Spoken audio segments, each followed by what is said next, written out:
மீண்டும் எல்லோருக்கும் உற்சாக வணக்கம் வணக்கம் வணக்கம். வணக்கம் வணக்கம். உற்சாகமான வணக்கம், பிறந்த நாள் உற்சாகம் வாழ்த்துக்கள். வாழ்த்துக்கள் உங்கள் உற்சாக வணக்கம். எல்லோருக்கும், எனக்கும் உங்களுக்கும். இன்று எல்லா நிகழ்ச்சிகளும் இருக்கின்றன. இன்று 8:30க்கு இரவு நிகழ்ச்சி 8 மணிக்கு மாறும். அதில் நேரம் மாற்ற பிறகு கேட்டிருந்தார்கள். அப்போ 8 மணிக்கு அரை மணிக்கு முன்னதாக இன்று என்ன ஒரு சிறப்பு தெரியுமா?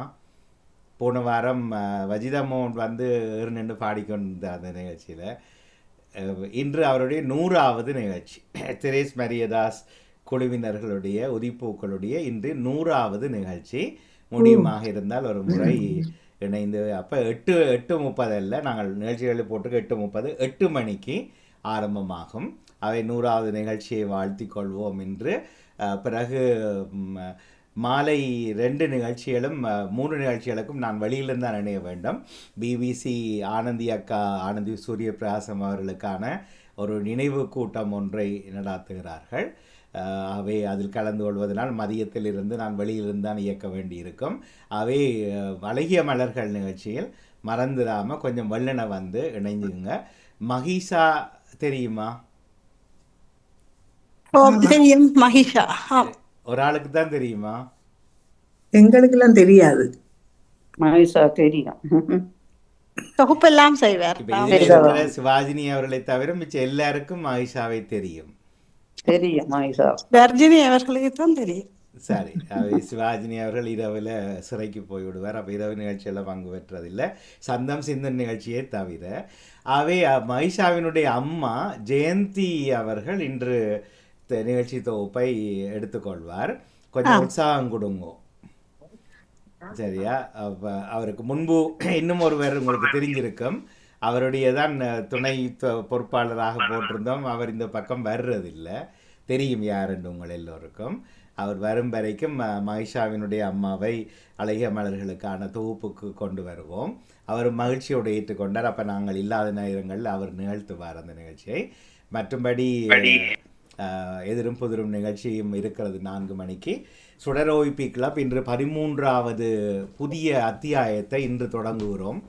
இன்னும் ஒரு விஷயம், 4 வருடங்கள் கழிந்து விட்டன. 5 வருடங்கள் கழிந்து விட்டன. இப்போது 2 4 இது 5வது வருடம். அவை சுடரோய்பி கிளப்பையும் இன்று சிறப்பு குழந்தைகளும் 6 பேர் இணைகிறார்கள். முதலாக ஆனாவண்ணா எழுதி பழக சிலருக்கு தெரியும், பலருக்கு தெரியாது. அவர்களையும் நீங்கள் முடிந்தால் வாழ்த்தலாம், ஆனால் செய்தியாவது தெரிந்து வைத்துக் கொள்ளுங்கள் என்று கேட்டுக்கொண்டு இப்போது நாங்கள் இளையோர் யோகாவுக்கு நேரத்துக்கு வழிவிடுறதுக்காக இப்போ சிந்தனையை தொடக்கிக் கொள்வோம்.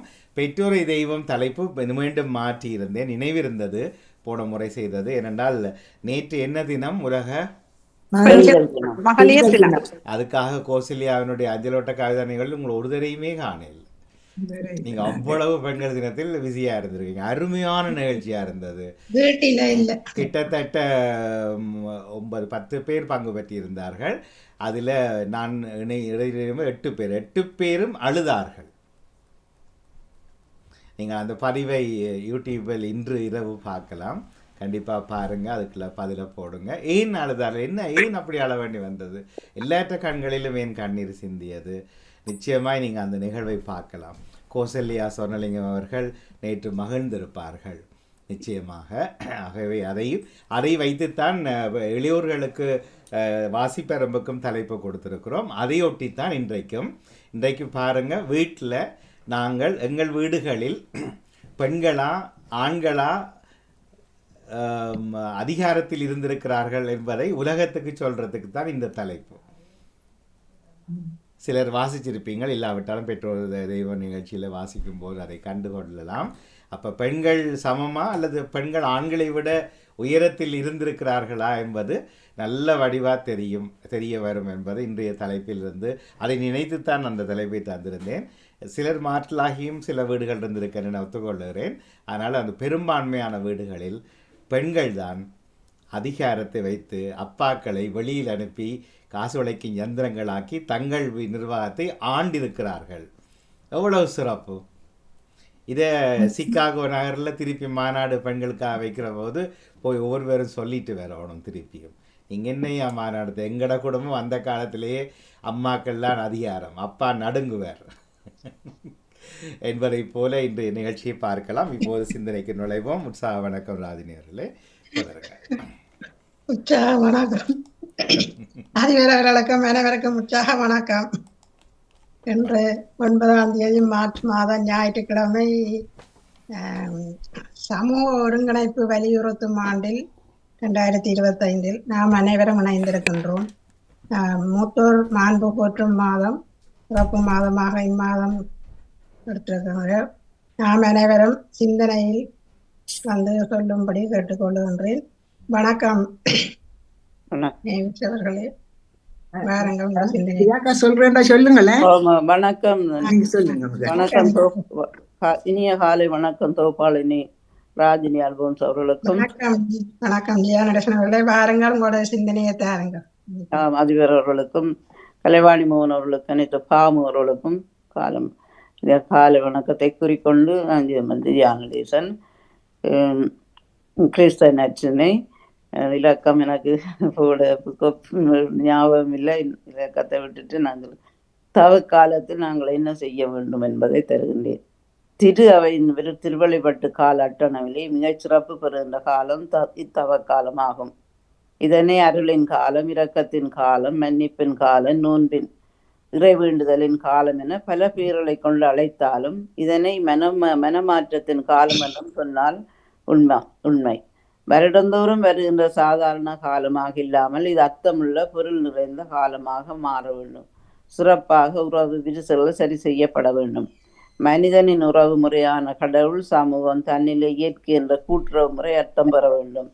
நோன்பு தவக்காலம் சிறப்புள்ளதாக வேண்டும் என்றால் இக்காலத்தில் கடைப்பிடிக்க வேண்டிய நோன்பு, சுபம், தர்மம் போன்றவை உண்மை தன்மையோடு பின்பற்ற வேண்டும். உண்பதிலேயோ பருகுவதிலோ வீடான ஆடமரங்களை செல்வதோ நாங்கள் அதனை இல்லாமற் செய்து மனிதநேய உணர்வுகளோடு பிறநில உணர்வுகளோடு நோன்பின் மையமாக இருக்க வேண்டும். தவக்காலம் நம்மை சுய ஆய்வு கிட்டி செல்லும் காலம். இறைவேண்டல் தவக்காலம் அர்த்தமுள்ள ஒரு இறைவேண்டுதல் ஆழமாக ஈடுபட வேண்டும். இறைவேண்டுதல் என்பது நாம் இறைவனோடு கொண்டிருக்கிற இறை மனித தொடர்பாகும்.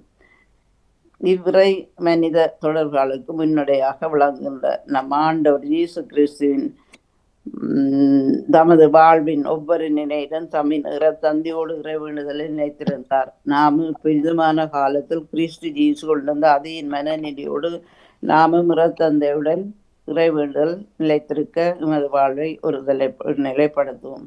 தர்மம் கிறிஸ்தவ வாழ்வில் தவக்காலத்தில் முழுமையான பயனை பெற வேண்டும் என்றால் நோன்பு, இறைவேண்டல், வெற்றோடு கூடிய அறச்செயலை நாம் ஈடுபட வேண்டும். சிறப்பாக நமது நேரம், நமது ஆற்றல், பணம், பொருள், பெற்றோர்கள், சகோதரர்கள், கணவன் ஆகியவற்றை அவர்களை எதிர்பார்க்காமல் கிறிஸ்தவ மனநிலையோடு நம் அயலவர்களோடு எங்களுடைய உள்ளதை பகிர்ந்து கொள்ள வேண்டும். தவக்காலத்தில் சிவ தவ உறுத்தல் முயற்சியில் இறை அனுபவம் பெற்று இறை ஆசிரியர் பெற்று வாழ்வோமாக. நன்றி, வணக்கம். அவர்களே நன்றி. ஜெயநடேசன் அவர்களே, வாழ்த்துக்கள் உங்களோட சிந்தனைக்கு. நன்றி, வணக்கம். நன்றி, வணக்கம். அடுத்ததாக நேவிஸ் பிலிப் அவர்கள் வாருங்கள். வணக்கம். இனிய காலை உற்சாக வணக்கம் திருமதி ராஜினி அல்போன்ஸ் அவர்களே. உற்சாகமாக இருக்க விரும்பிக் கொண்டு திருமதி நடாமுகன் ராணிமுகன் அவர்களுக்கும் பாமுக உறவுகளுக்கும் அன்பான காலை வணக்கத்தை கூறி அமைதியான இந்த நாளை எங்களுக்கு தந்த இறைவனை வாழ்த்தி போற்றி வணங்கிக் கொண்டு என்னுடைய நற்சிந்தனை தொடர் என்று 1519 என்றும் கூறிக்கொண்டு இது தவக்காலம் 1வது ஞாயிறு. ஆகவே நான் அந்த நற்செய்தியையும் தந்து சிந்தனையை தரலாம் என்று இருக்கின்றேன். தெய்வீகண்ணன் இல்லாதபடியா. ஆமாம், இன்றைய ஆண்டவரே இரக்கமாயிரும், ஏனெனில் நாங்கள் பாவம் செய்தோம் என்கின்றது திருப்பாடல் 51. இன்றைய நற்செய்தியின் வாழ்த்தொலியாக மனிதர் அப்பத்தினால் மட்டுமல்ல மாறாக கடவுளின் வாய்ச்சொல் ஒவ்வொன்றினாலும் வாழ்வார்.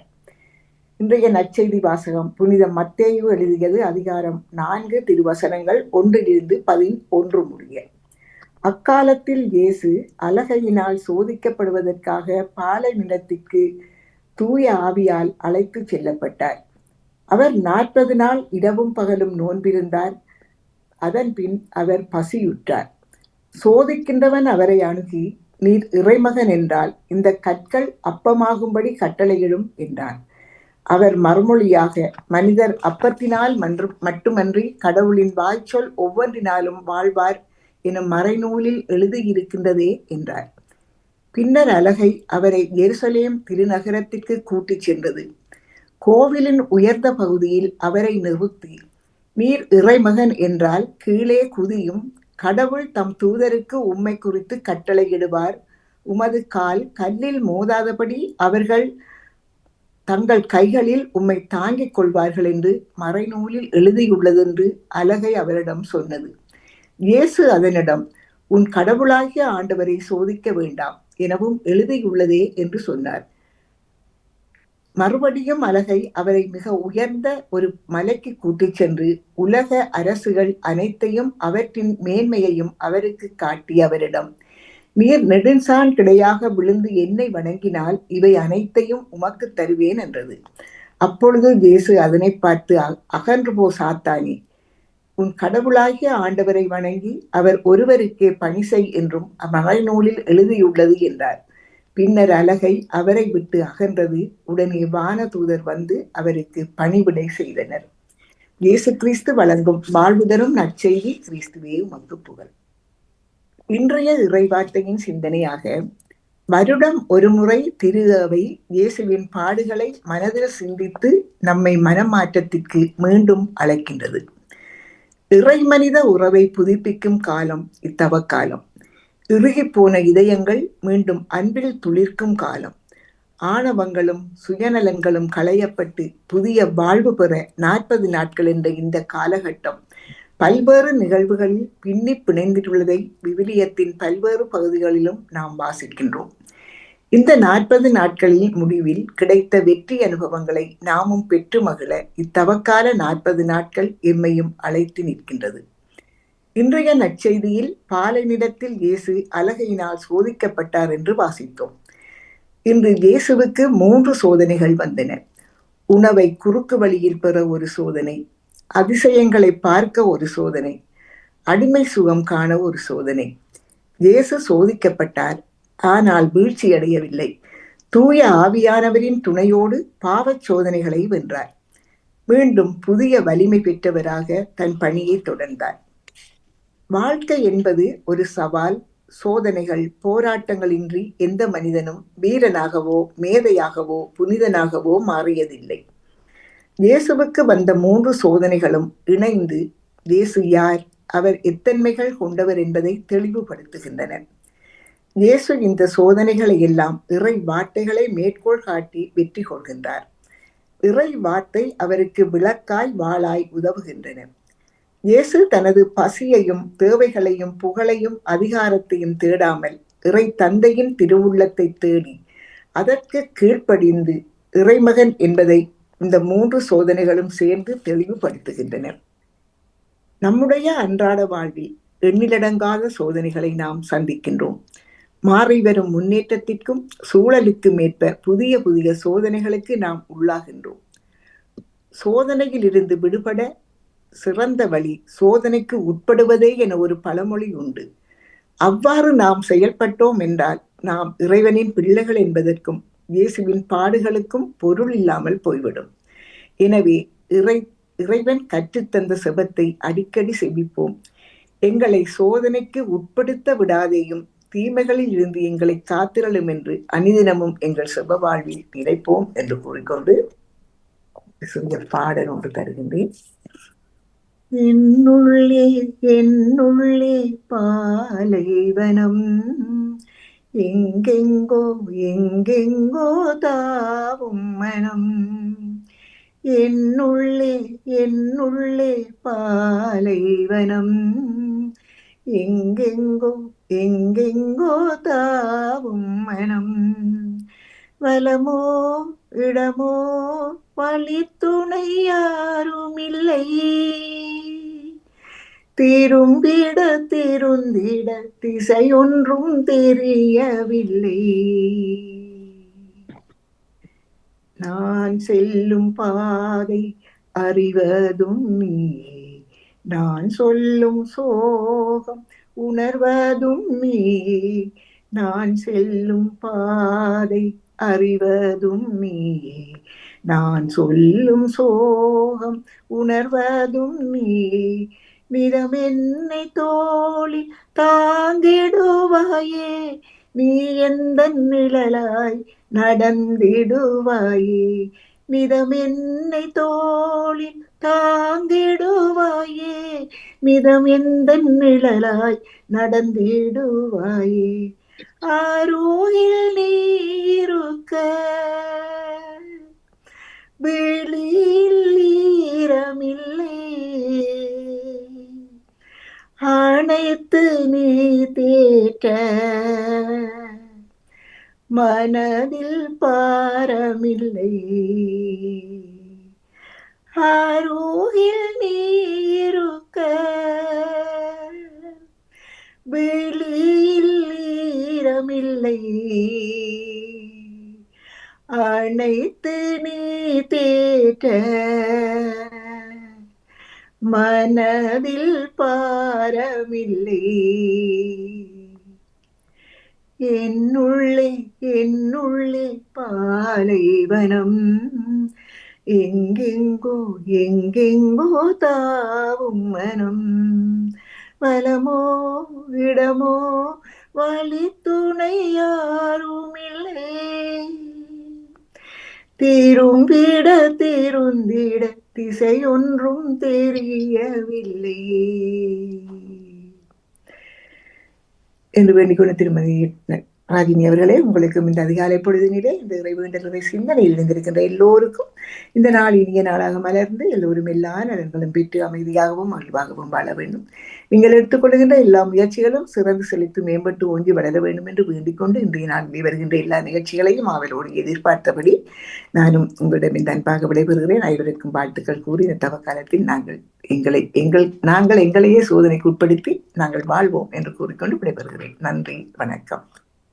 நன்றி, உங்களோட சிந்தனைக்கு வாழ்த்துக்கள். நன்றி, வணக்கம். அடுத்ததாக எனது சிந்தனை தரும். அனைவருக்கும் வணக்கம். ஒரு பணக்காரர் வீட்டின் முன் உணவு இல்லாத ஒருவர் வாசலில் நின்றிருந்தார். நான் பணக்காரனோ நான் உண்ணும் உணவை தட்டில் எடுத்து கொண்டு வந்து அவரிடம் கொடுக்க போகும் பொழுது அவருடைய தட்டை பார்த்து, இந்த தூசி படிஞ்ச தட்டுக்குள் நான் நின்று இந்த நல்ல உணவை போடுவது நான் தரவில்லை என்று சொல்ல, அதற்கு வந்திருந்தவர் சொன்னார், எனக்கு தூசி படிந்தாலும் பரவாயில்லை, என் வயிறு நிறைந்தால் சரி என்று. நாங்கள் எங்களதில் இருப்பதில் இல்லாதவருக்கு கொஞ்சமாவது கொடுத்து உதவும் என்று நினைக்கின்றது. ஆனால் நாங்கள் அதை செய்கின்றோமா? இருப்பதில் இல்லாத கொஞ்சமாவது கொடுத்து மகிழ்கின்றோம். எனவே நாம் இந்த தவக்காலத்தில் முன்பு வாழ்ந்த வாழ்க்கையை மறந்து தற்போது சிலர் அதை நினைக்காமல் இருக்கிறார்கள். நாங்கள் பழைய வாழ்க்கையை மறக்காமல் இருப்போம். எனக்காக அடிமையானவரே செய்ய உமக்காக எதுவாக வேண்டும், நான் உமக்காக எதுவாக வேண்டும், நீ நடக்கும் பாதையிலே புல்லாவே ஐயா, நீ வாழும் வீட்டிற்கு கல்லாவே, நீ நடக்கும் பாதையிலே புல்லாவே ஐயா, நீர் வாழும் வீட்டிற்கு கல்லாவே, நீ பேசும் மொழியினிலே மொழியாவே, நீ பேசும் மொழியினிலே மொழியாவே ஐயா, நீ அந்த உணவினிலே உணவாவே, உணவாவே, எனக்காக அடிமையானவனே செய்ய நீயாக வேண்டும், நானும் மக்காக வேண்டும். நன்றி, வணக்கம். நன்றி, வணக்கம் ரஜினி. அழகான பாடல். நானும் கேட்கவில்லை, இன்றுதான் கேட்டிருக்கிறேன். நன்றாக பாடியிருந்தீர்கள். மிகவும் அழகான பாடலாக இருந்தது. நன்றி. ஒரு பாடல் தான். ஆனா இந்த இவ்வளவு வரையும் தான் இருக்கு. நான் இன்னொரு வரிய சும்மா இந்த பாடல சில இந்த ஜிம்னாஸ்டிக் வேக படிச்சு படிச்சு வந்து நன்றாக இருந்தது, நன்றாக இருந்தது. இந்த காலத்துக்கு ஏற்ற மாதிரியாக நல்ல பாடல். ஆமா, நன்றி, நன்றி. சிந்தனை தந்த அனைவருக்கும் வாழ்த்துக்கள். இருப்பவர்கள் உங்களுடைய சுய சிந்தனை இருந்தால் சொல்லலாம். நன்றி. எல்லோருக்கும் வாழ்த்துக்கள். ஜெயநரசன் அவர்களையும் பாடவில்லை, வெளியில் நிற்பதால். எமக்காக நீ தந்த பாடல் மிக சுவையாக இருந்தது. உண்மையிலேயே நன்றாக இருந்தது. ஜெயநரசன் அவர்கள் வீட்டை இருந்தா தான் சுதந்திரம், வெளியில போனா கைதி தானே. இல்ல பேச பண்ணலாம் பார்க்க குரல் வருது இல்ல. சரி, மிக்க மகிழ்ச்சி. எல்லோருக்கும் நன்றி. இந்த ராஜினி அவர்களே, நீங்கள் சொன்ன அந்த சிந்தனையில இந்த தூசு படிந்த தட்டு அது என்ன அது எங்களுக்கு என்னத்தை சொல்லி தருது? இல்ல இப்ப ஒரு பணக்காரன் அவர் நல்லா இருந்தா போல அவருக்கு அவருக்கு நல்ல தட்டா இருக்குது. ஒரு கஷ்டப்பட்ட ஏழைக்கு சொல்லுவோமே. அப்ப அவர் தன்னிட இருக்கிற தட்டை கொண்டு வந்தால் அது சில நேரம் பழசா இருக்கும், கரல் பிடிச்சதா இருக்கும், ஊத்தியா இருக்கும். அதுக்கு இவர் போட மாட்டேன்டா இவருக்கு என்ன அப்படி இவர் முந்தி இருந்ததை மறந்து இப்ப தற்போது நல்லா வந்த அப்புறம் அதை நினைக்கிறாருன்னு நான் நினைக்கிறேன். போட மாட்டேன்னு சொன்னவரா? ஏனென்றா கொண்டு வந்தவர் தன்னிட்ட இருந்து நல்ல சாப்பாடு கொண்டு வெளியில கூப்பிடுறது கொண்டு வந்துட்டு அதுக்கு சுவிசத்துல இருக்குது ஒரு பணக்காரனுகளை ஒரு இதுல அதை வழியில வந்து அவர்கிட்ட தட்டை பார்த்துட்டு இந்த ஊத்த தட்டுக்குள்ள நான் போட மாட்டேன்னு திருப்பி கொண்டு போட போறேன். மாட்டேன்ன்றது ஒரு நல்ல சிந்தனையா எனக்கு பட்டுச்சுது. ஏனெண்டா ஐயா பெரியவரே அல்லது அம்மா தாயே, இதுக்குள்ள என்னண்டா அம்மா போடுறது, நான் இவங்களோட தட்டு அசுத்தமா இருக்குது, தூசா இருக்கு. தண்டை தட்டோட கொடுத்துட்டு போகணும் அப்படியானவர். அது அது நடந்திருக்கலாம். அங்க நீங்க சிந்தனை நீட்டி இருக்கலாம். இல்ல அவர் அது கொடுக்க இல்லை. ஏன்னா ஊத்த தட்டுல நான் போட மாட்டேன் என்ற நல்ல சாப்பாடுன்னு சொன்னா அப்படியான ஆக்களும் இருக்கணும். போட மாட்டேன் எழுப்பி போன்னு சொல்லல தானே, போட மாட்டேன் என்று சொல்லி தன் கரிசனையை வெளிப்படுத்தி இருக்கிறார். ஏனென்றா நீ யாராக இருந்தாலும் தூயமாக அந்த உணவு உனக்கு போகணும். அப்ப அதனால நான் ஆதங்கப்படுகிறேன், ஐயா இந்த தட்டு இப்படி இருக்குது. இப்ப நீங்க சொல்லுங்க. ஒருவேளை அவர் நினைச்சிருக்க, நீ போய் முன்ன சுத்தம் பண்ணிட்டு வா, அதுக்கு பிறகு நான் உனக்கு நிறைவான வாழ்வை தருவேன் என்று சொல்ற மாதிரி இருக்கலாம் தான். அது இருந்திருக்கலாம். அல்லது சுத்தம் பண்றது பணக்காரன் இல்ல, ஏழை வந்து சுத்தம் பண்ண இயலாதா? தண்ணி இருக்கு தானே, சுத்தம் பண்ணா வெளியிடம் தான் சுத்தம். இந்த மனதை சுத்தமாக இருக்குது. நீ மனதை சுத்தம் பண்ணிட்டு வா, உன் மனதை சுத்தம் பண்ணிட்டு வா, நான் உனக்கு அப்படி ஒரு சிந்தனையில நாங்க எடுத்துக்கொள்ளலாம். அதை என்ன இல்ல மனசு பாவம், அவர் பசியில் இருக்கிறவருக்கு மனசு எங்க இருக்குன்னு இல்ல, இவர் சொல்றத சொல்றேன். இப்ப பாவிகள் இருக்கிறாங்க தானே, அப்ப அவங்களை சொல்லலாம்னு சொல்லுங்க. அப்படிதான் நான் நினைச்சேன். நீங்க சொன்னதை போல எல்லாத்த வீட்லயும் முன்னால கிணறோ அல்லது ஒரு பைப்போ அல்லது ஒரு குடத்துல தண்ணியோ இருக்கும். அது பணக்காரன் அதுல ஒரு அலம்பிட்டு தட்டத்தா சாரன்னு சொல்லி அந்த வழியில இருந்தா தானே அலம்பலாம். தண்ட வீட்டிலேயே அலம்ப மாட்டேன். என்னண்டு ஏன் பணக்காரன் இல்ல சொன்ன நீங்க? அவர் பணக்காரன் விட மாட்டேன். நீங்க தண்ட இடத்துல அவரை அலம்புறது இல்லையே. கேட்டோன்னு ஐயா பசிக்குதுன்னே சாப்பாட்டோட வழியில வாராரு இல்ல, வந்தா போல என்று சொல்லாம அவர் சாப்பிடுறத கொடுத்துட்டு போகலாம் தான். இல்ல அது சரி, அது ஒரு வேண்டா வெறுப்பாக தட்டு நிட்டு ஒரு கதை ஒன்று இருக்கு. இந்த லாசர் அந்த இதுல சாப்பிட்டு கொண்டு இருக்க அந்த அப்படி அவர் ரொட்டி சாப்பிட்டு வந்தவர் கீழே அந்த மேசை கீழே அந்த சாப்பிட்டு விழுகிறத ஒரு நாய் பக்கத்துல இருந்து சாப்பிடுது. அந்த ரொட்டி துண்டை கண்டாலுமே தரலாம், அதை கொடுக்கல. அதான் எங்களுக்கு ஒரு கதை ஒன்று. அவர் கொடுக்க இல்ல, இவர் கொடுக்கிறாரு. இந்த பணக்காரன் வீட்டை விட்டு வாசலுக்கு வந்து நீட்டுறாரு என்ன தண்ட சாப்பாடு. சும்மா கேட்டாப்புல இவரை போல நல்ல உடுப்பு போட்டு வந்திருக்காரா இல்லாட்டிக்கு நல்ல இல்ல இல்ல இல்ல, அவர் உடுப்பு வெட்டி எல்லாம் கவலைப்பட இல்ல. ஒரு தனக்கு சாப்பாடு கேட்கிறான்னு கொடுக்குறான். ஆனா சுத்தம் இல்லாம இருக்கிறது கூடாது தானே, அதைத்தான் அவர் சுட்டி காட்டி இருப்பாரு. என்ன சுத்தம் ஓ இல்லாம இருக்கிறது நல்ல நல்லதா. உடுப்ப கொடுத்துருக்கலாம், ஒரு தட்டுல சாப்பாடை போட்டு கொடுத்து இல்ல, விட்டுருக்கலாம். இது இல்ல என்னத்தையும் இப்ப இல்ல பழமொழி இல்ல சொன்னாங்க, இறக்க போனாலும் ராஜினியார் சிறக்க போன்னு சொல்லி ஒரு பழமொழியே இருக்குதுன்னு. ராஜினியார்ல இந்த தட்டுலையும் சாப்பாட்டுலையும் மட்டும் கதை நிப்பாட்டினால் தான் நல்ல வேணுண்டா. அதுக்கு பிறகு வேறு ஏதாவது பார்ப்போம். பிறகு இப்ப தட்டு தூசியா இருக்குது, ருசியா இருக்கு. அவர் போட மாட்டேன் என்கிறார். இப்போ இதுக்கு நீங்க சொல்றீங்களா அவர் செய்ததா நல்ல இல்ல மனம்? இல்ல பிச்சைக்காரன் பிள்ளை இருக்கு. இறக்க போனாலும் நாங்க சிறக்க போகணும். கந்தையானாலும் இல்ல, கந்தையானாலும் கசக்கி கட்ட வேணும். இறக்க போனாலும் சிறக்க போகணும்னு இல்ல சொல்லி அவர் சிறக்கத்தான் வந்திருக்கிறார். இப்ப இந்த உணவுக்காக கையேந்துபவர் என்ன செய்ய வேண்டும்? துடைச்சிருக்கு, அவர் தன்னை திருத்திக் கொள்ளணும். இல்ல இப்ப ராஜினியார் சிந்தனையின்படி, ராஜினியார் அவர் தந்த சிந்தனையின்படி, ஐயா எனக்கு பசிக்குது, இந்த வயிறு நிரம்பினா போது, நீ போடையான்றார். ஐயாப்பா நான் நினைக்கிறேன் கொண்டு வந்தவன் அது பணக்காரனோ இல்லையோ அவனுக்கு அந்த சிந்தை இருந்திருக்கிறது. இவர் சொல்லி இருக்கலாம், அப்ப ஒரு குவளை தண்ணி தாங்க அலம்பிட்டு நீட்டுறதுண்டு.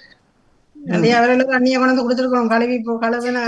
இவர் கேட்டா தானே கொடுக்கலாம். ரெண்டு பேர்லயும் பிள்ளை இருக்கு. வயது போன ஒரு ஆள் வந்து அதுல ரெண்டு இல்லாம வந்து கேட்க நான் ரெண்டாவது ஒத்துக்கொள்ள மாட்டேன். இல்ல நீங்க ஒத்துக்கொள்ள மாட்டீங்க வாழ, அதுதான் சிறப்பு. ஆனா இப்ப அடுத்தது என்ன கட்டம்? அவர் கொடுக்காட்டிக்கு அந்த திரும்பி போயிருக்கும். இப்படியான ஒரு பணக்கார இந்த இல்ல நீங்கள் ரெண்டாண்டு சொன்ன நீங்கள் எல்லாம் இப்ப நீங்க தான் இப்ப அந்த ஆள், இப்ப என்ன செய்வீங்க? அவர் சொல்றாரு பசிக்குது ஐயா போடு, எனக்கு பிரச்சனை இல்லை, உனக்கு என்ன காவலை அதுக்குன்னு கேக்குறாரு. நீங்க தான் போட போறீங்க. இப்ப நீங்க அடுத்து என்ன செய்வீங்க? நான் போயிருவேன், நான் மட்டும் விட்டுட்டு பசி. ஏன் போட்டுட்டு போயிருக்கலாம் தானே? சரி, அப்படியா ஓகே. அதுக்குள்ளதான் அதான் நான் சொல்றேன், நான் அவற்ற பக்கம் நிக்கவே மாட்டேன், பணக்காரன் பக்கம். இல்ல என்றால் இப்போ என்ன எங்க போனாலும் இறக்க போ, என்ன சொன்னீங்க சிந்தனை? இறக்க போனாலும் சிறக்க போ. நீங்க சிறக்க போகலையே திரும்பி ராஜினியர்ல? என்னண்டு இறக்க போனாலும் வேலாமல் ஒரு இதுக்கும் வழி இல்லாம இருக்கீங்க, என்னண்டு அவர் சிறக்க போறது? இல்ல சிறக்க போ இல்ல, அப்படி இல்லையே. இப்ப ஊத்தகளோட போக கூடாது என்ன ஒரு இடத்துக்கு, அதாவது இந்த மாசுபட்டி நாங்க போகக்கூடாது. இல்ல அவர் திட்டமிட்டு தூசி படிய வச்சு வரையில்ல, அவர்கிட்ட எல்லாமே கையில இருக்க ஒரு பாத்திரம், அது ரோட்டால வரைக்கல எல்லா தூசியும் அதுல படிஞ்சிருக்கு. ஆனா இப்ப நான் இல்ல கொண்டு வந்த அந்த அடிப்படை கதையில் கை வைக்கவில்லை. அப்ப என்ன நடந்திருக்கலாம்? இப்ப ரெண்டு பக்கமும் நியாயம் இருக்குது. இவர் எனக்கு என்ன ஊத்தியா கிடக்குது மனதில் நினைப்பார், போனா போதுன்னு அதுக்குள்ள கொட்டி போட்டு போயிருவார், உள்ளுக்கு போயிருக்கலாம். ஆனா அவர் ஏன் சொல்றார், தூசி படிந்த பாத்திரத்தில் நான் உணவை போட மாட்டேன்? மனசுல தூசி படிஞ்சிருக்குது. இல்ல மனதை விடுங்க. இது சாப்பாடு அவருக்கு பசியும் இவருக்கு கொடுக்கறதுக்கு இருந்தது முழந்தான் விடயம், ரெண்டு தான். அவருடைய உடல் நலத்துல இவர் அக்கறை கொண்டு பணக்காரருக்கு இறக்க குணம் இல்லை. ஏன் சாப்பாடை கொண்டிருக்காரு நேவிசாரலே இரக்கம் அவர் இருந்தபடியாத்தான் தட்ட பார்த்துட்டு மனதுல பட்டதை வாய் மூலமா சொல்லி இருக்கிறார். அல்லாட்டி இரக்கம் இல்லையேண்டா இந்த புடி சாப்பாட எனக்கு கடவுள் புண்ணியம் கிடைச்சா காண அவர் விசுக்கண்டு சாப்பாட்டை கொடி போட்டு போயிருப்பார், அதுக்குள்ள அந்த பாத்திரத்துக்குள்ள போட்டுட்டு போயிருப்பார். ஆனா ஒருவர் நன்மைக்கு சொல்லுகிற போது சில பேர் சொல்லினோம், உங்களுக்கு என்ன பிரச்சனை? இப்ப நாங்க பொது வழிகள்ல காண்றோம், சில நேரங்கள்ல ஒரு பிள்ளைய கூப்பிட்டுட்டு ஏனம்மா இப்படி செய்றீங்கன்னு கேட்டா, இங்க யாரு எனக்கு சொல்றதுக்கு? நாங்க நன்மைக்கு சொல்ல ஏற்பவனுக்கு புரியாம அவர் எங்கள் மீது மாறி அர்த்தம் கொள்கிறான். நிறைய எங்களை குடும்பங்களுக்குள்ளேயே சண்டை, அந்த அடிப்படை புரிதல் இல்லாமலே நாங்கள் வாய்விட்டு கொள்வி பிரச்சனை பண்ணிட்டு எல்லாம் வந்துருவோம். பிறகுதான் கூப்பிட்டு கேட்டேன், நான் அது சொல்லி இல்லையப்பா, நீ இந்த மீனிங் எடுத்த ஒரு வெக்கப்படுகிறோம். அப்ப இந்த கையேந்திரவராக நான் மாறி அப்ப எனக்கு ஒரு குழ தண்ணீர் தாங்க அலம்பிட்டு கேட்டாண்டு கேட்டிருக்கலாம். கொடுத்தவன் இவ்வளவு தூரம் வந்த போது அவன்ல சீண்டக்கூடாது. அவன் பணக்காரன் என்ற சொல்ல எனக்கு தேவையில்லை. அவன் யாரா, அவனே இவனை விட பரமகளியா கூட இருக்கலாம். ஏதோ ஒன்றை கொடுக்கிறான், ஏந்துபவனிடம் ஒரு கருத்தை சொல்கிறான். ஓமையா எனக்கும் விளங்குது. என்ன தண்ணீர்ல அலம்புறதுக்கு எத்தனை வினாடிகள் தேவை? ம். அப்ப அவரு கொடுக்க வந்த ராஜினி சொல்றார், இல்ல தண்ணி எல்லாம் தரையிலாது, எங்கட விட்ட தண்ணி இல்ல. அப்படி என்றா கையால குடுப்பால தொடச்சி போட்டு துடைச்சு போட்டு. தொடச்சி போட்டு சாப்பாட்டை அவர் அப்படி அப்ப செய்யலாம். இந்த பிச்சை என்பவர் ஏந்துபவரை சொல்லவில்லை, எங்கட சமூகத்தில் இருக்கக்கூடிய பிச்சைக்காரர்கள், அதாவது எல்லாம் இருந்தும் இந்த ஒரு அறிவு தன்மை இல்லாத ஆக்கள் சில பேர் நன்மைக்காக செய்யற போது கூட துன்பமாக எடுத்து பொழுவுறாரு. ம். உனக்கு விருப்பம் வேண்டா போடு, உனக்கு என்ன கதை என்ற தாட்டை பற்றி அப்படி இருக்கேலாம். ம். இல்ல. அப்படி சாப்பாட்டுக்கு எல்லாரும் கேட்க சொல்லாது நமக்கு. இல்ல சாப்பாடுன்றதை விட்டுட்டு வெளியில வாரேன், நான் வெளியில வாரேன். அதைத்தான் கொண்டு வரீங்க இல்ல சொல்றேன் நான் அவர். ஒருதன் ஒன்றை கேட்கிறான், அப்ப நான் ஓம் தர்றேன் என்றேன். அவன் ஒரு கருத்தை சொல்றான், இதை இப்படி செய்யாம இப்படி செய்யலாமே, ஐயா வாய மூடிட்டு 7 மண்டா செய்யலேண்டா மாறு என்று காய்க்கிறாங்க. ஏற்றுக்கொள்ளும் மனம் இல்ல, இல்ல தன்னை விட பெரியவர் யாரும் இல்லை என்ற நினைப்பு தான் அந்த ஏற்றுக்கொள்ளாதவர்களுக்கு. அவையின் தினாவட்டு அது. ம். இப்ப நான் ஒரு ஒரு ஒரு குடும்பம் குழந்தையோடு இருந்து கையேந்துகிற போது நான் சொல்றேன், ஓம் தாரன், ஆனா நாளைக்கு என்ன செய்வீங்க, ஏதாவது ஒரு முயற்சி செய்யுங்கோ என்று சொன்னோடனே, நான் இப்ப அதை கேட்டானோ, நான் இப்ப எனக்கு சாப்பாடு வேணும், அதே எனக்கு இப்ப எனக்கு ஒரு ஆடு வேணும், நீங்க எங்களுக்கு சொல்லித்தராதீங்க, நாங்க என்ன தொழில் செய்யணும் என்று. இப்படி நான் இன்றைக்கு நிறைய கேள்விப்படுறேன். இவர்கள் பிச்சை ஏந்துபவர்கள் இல்லை, அதுக்கு பழக்கப்பட்டவர், அதை தொழிலாக வைத்திருக்கிறார்கள். எல்லா இடமும் போய் அதை செய்வார்கள். ஆனா நாங்க கதையை வரைக்கும் திசை மாற்றிட்டோம். நான் என்னென்றால் சமூகத்தில் ஒரு சிந்தனையாக இதை உருட்ட பார்த்தேன். எங்களை சுற்றி கூட நாங்க நன்மை செய்யற போது எங்களை பிழையாக விளங்கியவர்கள் எத்தனை பேர் எங்களை தூசித்திருக்கிறார்கள். எங்கள் நல்ல எண்ணத்தை நினைக்காமல் என்பதுதான். நன்றி, மகிழ்ச்சி. மற்ற கேட்டுக்கொண்டிருக்கிறார்கள் வேறங்க இந்த சிந்தனையை நீங்களும் வந்து உருட்டலாம் என்று சொல்லிக்கொண்டு இது சரி பிள்ளை என்பதற்கு தவமலர்கள் நேரடியா வந்தார். பிறகு இப்ப வேற யாரு இருக்கிறோம்? இப்ப 8 பேர் இருக்கிறாங்க. 8 பேர்ல நம்பர் இருக்குது. அவந்திகா அப்ப திரையில யார் இருக்கிறாங்க? அவந்திகா சுவாஜினி. சிவாஜினி அவர்கள் எல்லாம் பணியை உறைந்து விட்டார். போது தர்ஜினி அவுட்டா திரையில இருந்து? இல்லை, தர்ஜினி இல்ல, அருளா தர்ஜினி. இப்ப பேர் வேற இல்ல. இப்ப அவந்திகா, ஸ்ரீதரன், சிவாஜினி ஸ்ரீதரன் இருக்கார்கள், தவமலர் கல்விராஜன் அவர்கள் இருக்கிறார்கள். ஆனால் சப்தம் இல்லாம இருக்கிறாங்க. சிவாஜினி ஸ்ரீதரோட வீட்டு பட்ஜெட் பற்றி பட்ஜெட் விவாதத்தில் இருக்கிறார்கள். அப்ப முடியத்தான் அவர் வருவார். சரி, ஓகே. இல்ல சுவாஜினி வந்திருக்கிறோம். வணக்கம். பட்ஜெட்டுகள் எல்லாம் போட்டு எல்லாம் முடிஞ்சது. எங்களுக்கு தூண்ட தெரியும் எல்லாம். நீ என்ன பட்ஜெட் போட்டு என்ன செய்யறது?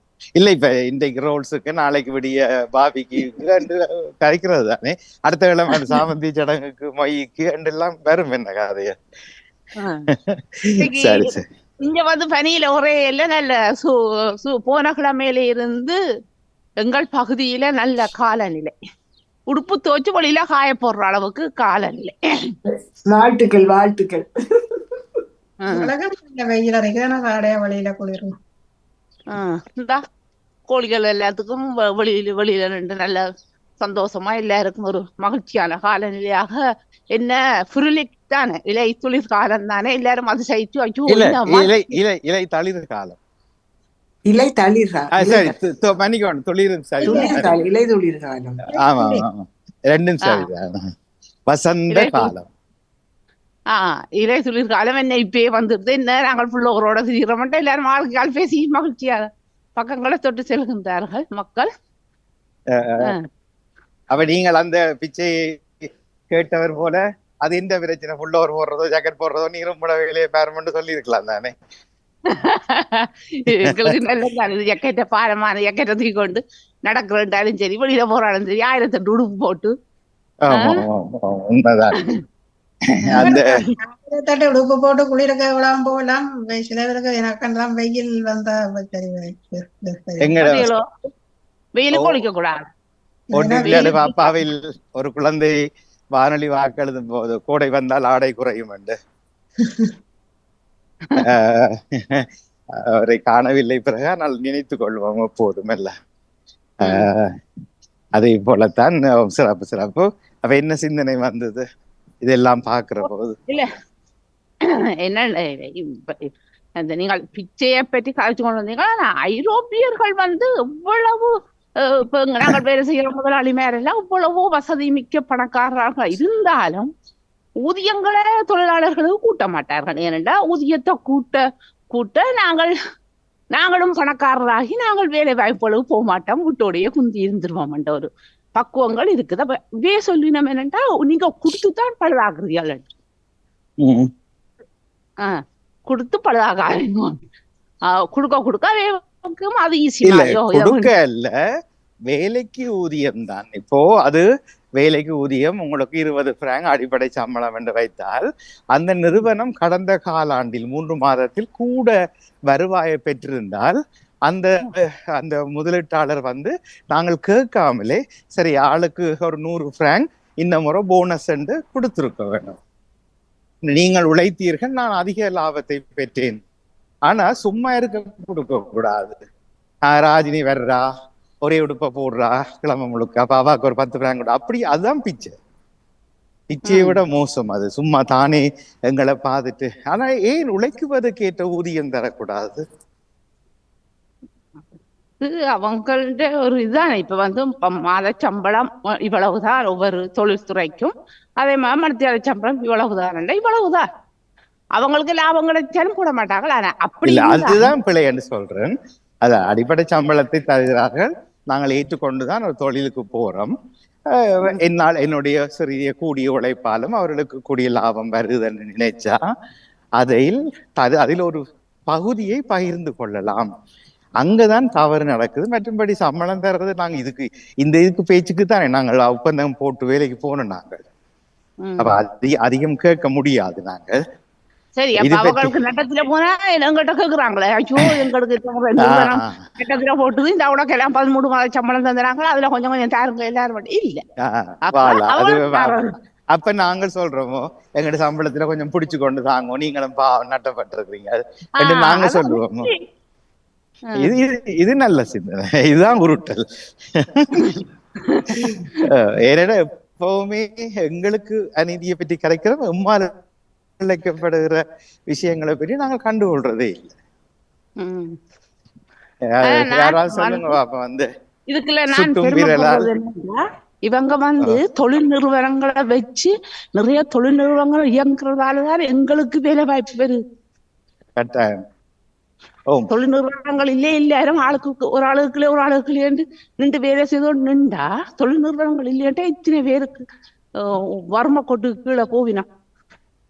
அது மட்டும் இல்ல, அவியலுக்கு ஆக்கள் காணாதென்று பிள்ளைகளையும் பேத்து அவியலுக்கு வேலை செய்யறதுக்கு இல்லை படிப்பிச்சு அனுப்பி கொண்டும் இருக்கிறோம். அவையை கீழே வேலை செய்து எங்களை மாதிரி கூலிக்கு நில்லு.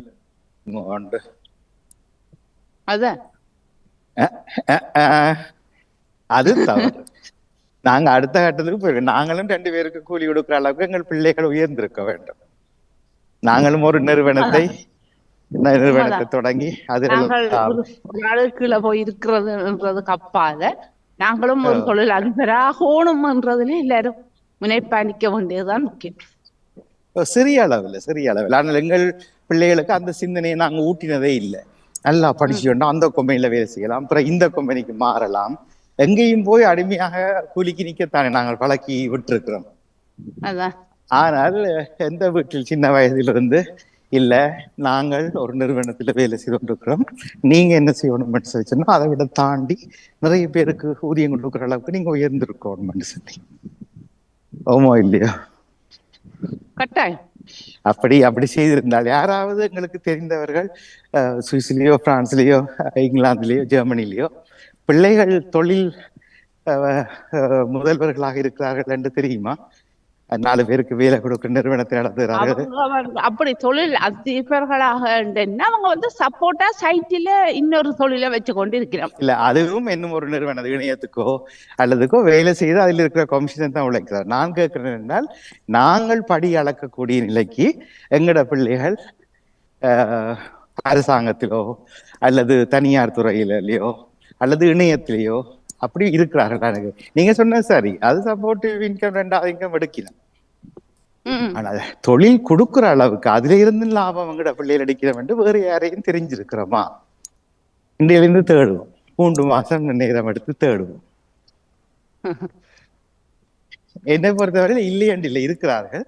ஆனால் அவர்கள் நம்மோடு இருக்க மாட்டார்கள். அவர்கள் சமூகத்தின் பிள்ளைகள் இல்லை, அவர் தனியா வளர்ந்திருக்கிறார்கள். ஆனால் எங்களுக்கு தெரியாத வரைக்கும் எங்களுக்கு இல்லையென்று தான் பதில் சொல்ல வேணும். இல்லை ஒரு தரம் இல்லை, நாங்கள் கூலிக்கு வேலை செய்த போல எங்கள் பிள்ளைகள் கூட கூலிக்கு வேலை செய்யணும், அவ்வளவுதான்.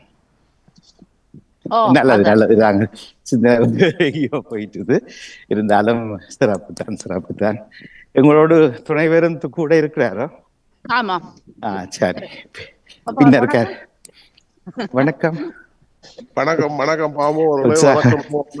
வாங்கோ. நாங்கள் உங்களோட பகுதியெல்லாம் கதைக்கிறோம். இந்த கூலி கொடுக்குற தொழில் அப்படின்னு எல்லாம் கதைக்கிறோம். கேட்டுக்கொண்டான்னு பாரு. சரி, கருத்து இருந்தா சொல்லலாம் உரைக்கும்படியா. இல்ல மோனா, நீங்க கேட்டீங்களா எங்கட பிள்ளைகள் தானே? இப்ப உதாரணத்துக்கு அஜய் இருக்கிறாரല്ലോ, அவர் கிட்டத்தட்ட ஒரு 4-5 பேரோட சேர்த்து வேலை செய்து அஜய் அவர் தனியத்தான் இது அவர்கிட்ட ஏஜென்சி இது தனியா இது அதோட 4-5 பேர் சேர்ந்து செய்து கொண்டிருக்கிறோம். அது சிறப்பு. ஆனா அவர் செய்யற வேலைக்கு அவைக்கு கமிஷனோ அல்லது போனஸோ அல்லது லாபமோ கிடைக்குது. ஆனால் எங்களால் நான் தான், நீங்க என்ன சொல்றீங்க, பத்திரம்னா செஃப்பா?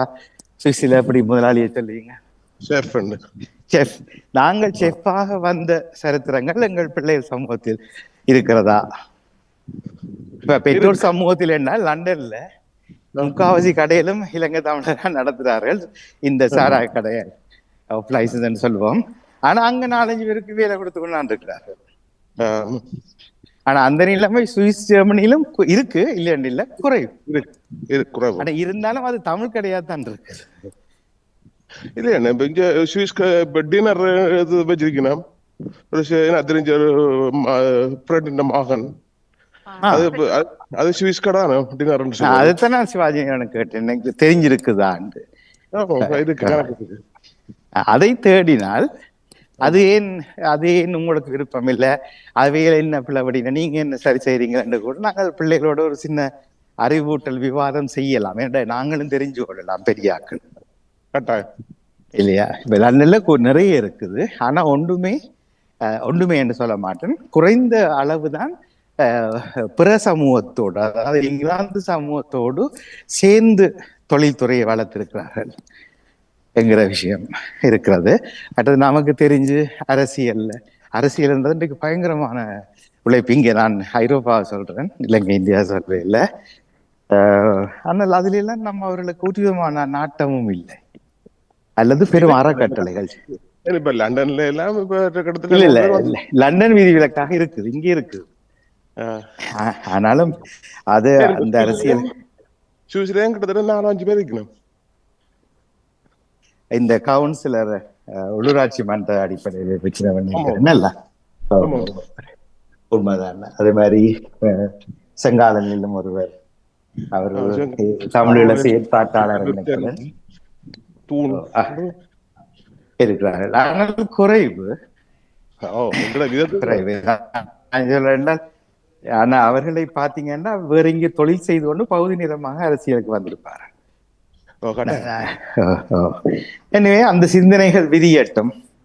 நாங்கள் பெற்றோர் சமூகம் நிலைப்படுத்தி பிள்ளைகளை பெற்று வளர்த்து கஷ்டப்பட்டு நாங்கள் வளர்த்து ஆளாக்கின எங்கட பிள்ளைகள் கண்முன்னையே இந்த நாட்டில் ஒரு தாக்கத்தை ஏற்படுத்துற அளவுக்கு வளர்ந்திருக்கிறார்கள். அது எந்த விதத்திலும் இருக்கட்டும் என்ற எண்ணத்தை கொண்டு வரலாம். அப்படி யாரும் இருந்தால் அவர்களை அறியத்தாங்க, அவர்களை வாழ்த்துவோம் இல்லையா? மிக்க நன்றி. ஐரோப்பால பாம்பு கண்டுறீங்களோ? லண்டன்ல எங்கட வீட்டை வந்தது சின்ன நோண்டு. இங்க நாங்க எங்க நடந்து போறது எங்க காட்டுங்க நாங்கள் எங்க இடத்துல காணலையா தூக்கம் காட்டுங்க காட்டுங்க இருக்கு. ஆனா சொத்துட்டு மாதிரி கிடக்கு. செத்துட்டுதா மிதிச்சுட்டாங்க. சின்னனா நாக்களிப்பு வாழ விழிச்சாளவா அத பெருசா யாரண்டா காணல இங்க வந்தது எங்க இடத்துல அமராவதி குறை இல்ல. குறைவுதான். ஆனா நீங்கள் இப்ப போற இடங்கள் வந்து பண்ணை கவம் செய்யற இடங்கள் சதப்பிடங்களா இருந்தா அது கூடவே இருக்கும் நினைக்கிறேன். காட்டு போகுது. ஓ. இப்ப இங்கிலாந்துல எல்லாம் ஒரு பாம்பை கண்டுட்டா ஒரு இலக்கம் தனியா இருக்குது. அதுக்கு அடிச்சு சொன்ன உடனே அடுத்த அரை மணி நேரத்துல அந்த இடத்துல நிப்பாங்க அதுக்கு லொரியில. போடு. எங்க இடத்துல இருந்தாலும் நான் பாம்பை காணல இங்க டயர் மிதிச்சிருச்சு. இது நடந்து போயிருக்கு கார் மிதிச்சு மிதிச்சு இருக்குமா? அங்க இருந்து வந்து அது கடவுள் அமைத்து வைத்த விதி. அது இப்படி சாகணும் என்று அவ்வளவுதான் விதி இந்த நாட்டுல இந்த குழுவை கடந்து. அதுதான். ஆனா அவரு இறைவனடி சேர்ந்திருப்பாரு. மிக்க மகிழ்ச்சி. நல்லா இருக்கு. என்ன காலநிலை ஆனா எப்படி உணர்றீங்க அது குளிர? குளிர் ரெண்டு இல்லையா என்ன அளவா இருக்கு என்ன அது இப்ப மழையோடு சேர்ந்த காலம் தானே இலை குளிர்காலம். கொஞ்சம் மழை வந்து பிறகு அப்படியே மாறிது, மெறிக்க தொடங்கிடும் வெயில். ஒரு சாதாரண ஒரு சின்ன உடுப்போடையே நாங்கள் வெளிக்கிட்டு திரியலாம். இந்த நேரம் கூட பயன்படுத்துவோம், இந்த வெயிலை கொண்டாடுவோம். போன முறையும் இதை நாங்கள் சொன்னாங்கள். நான் நிறைய அளவுக்கு இல்லை என்றாலும் ஒரு 60% கொண்டாடினேன். இந்த முறை நான் 80% கொண்டாட திட்டமிட்டிருக்கிறேன். எந்த குறையும் இல்லை. வெளியில நிக்கணும் 80% கொண்டாடுறேன். பரவாயில்லை. ஆனா அதை நான் நடக்கிறதுக்கு மட்டும் இல்லாம நடக்கிறத ஒரு தொழில் மாதிரி, தொழிலுக்கு முயற்சிக்கும் நான் நடக்கிறது அந்த காரண்ட பாவனையில கைய விட்டுட்டு அப்ப எந்த தொழில் முயற்சிக்கும் சேர்த்து நடந்தேன்னா 2 வித பயன் வரும். நேற்று ஒருவரை கண்டேன், வயிற்று உழைவில் இருக்கிறார். அப்ப 2 கேள்வி கேட்டுனான்.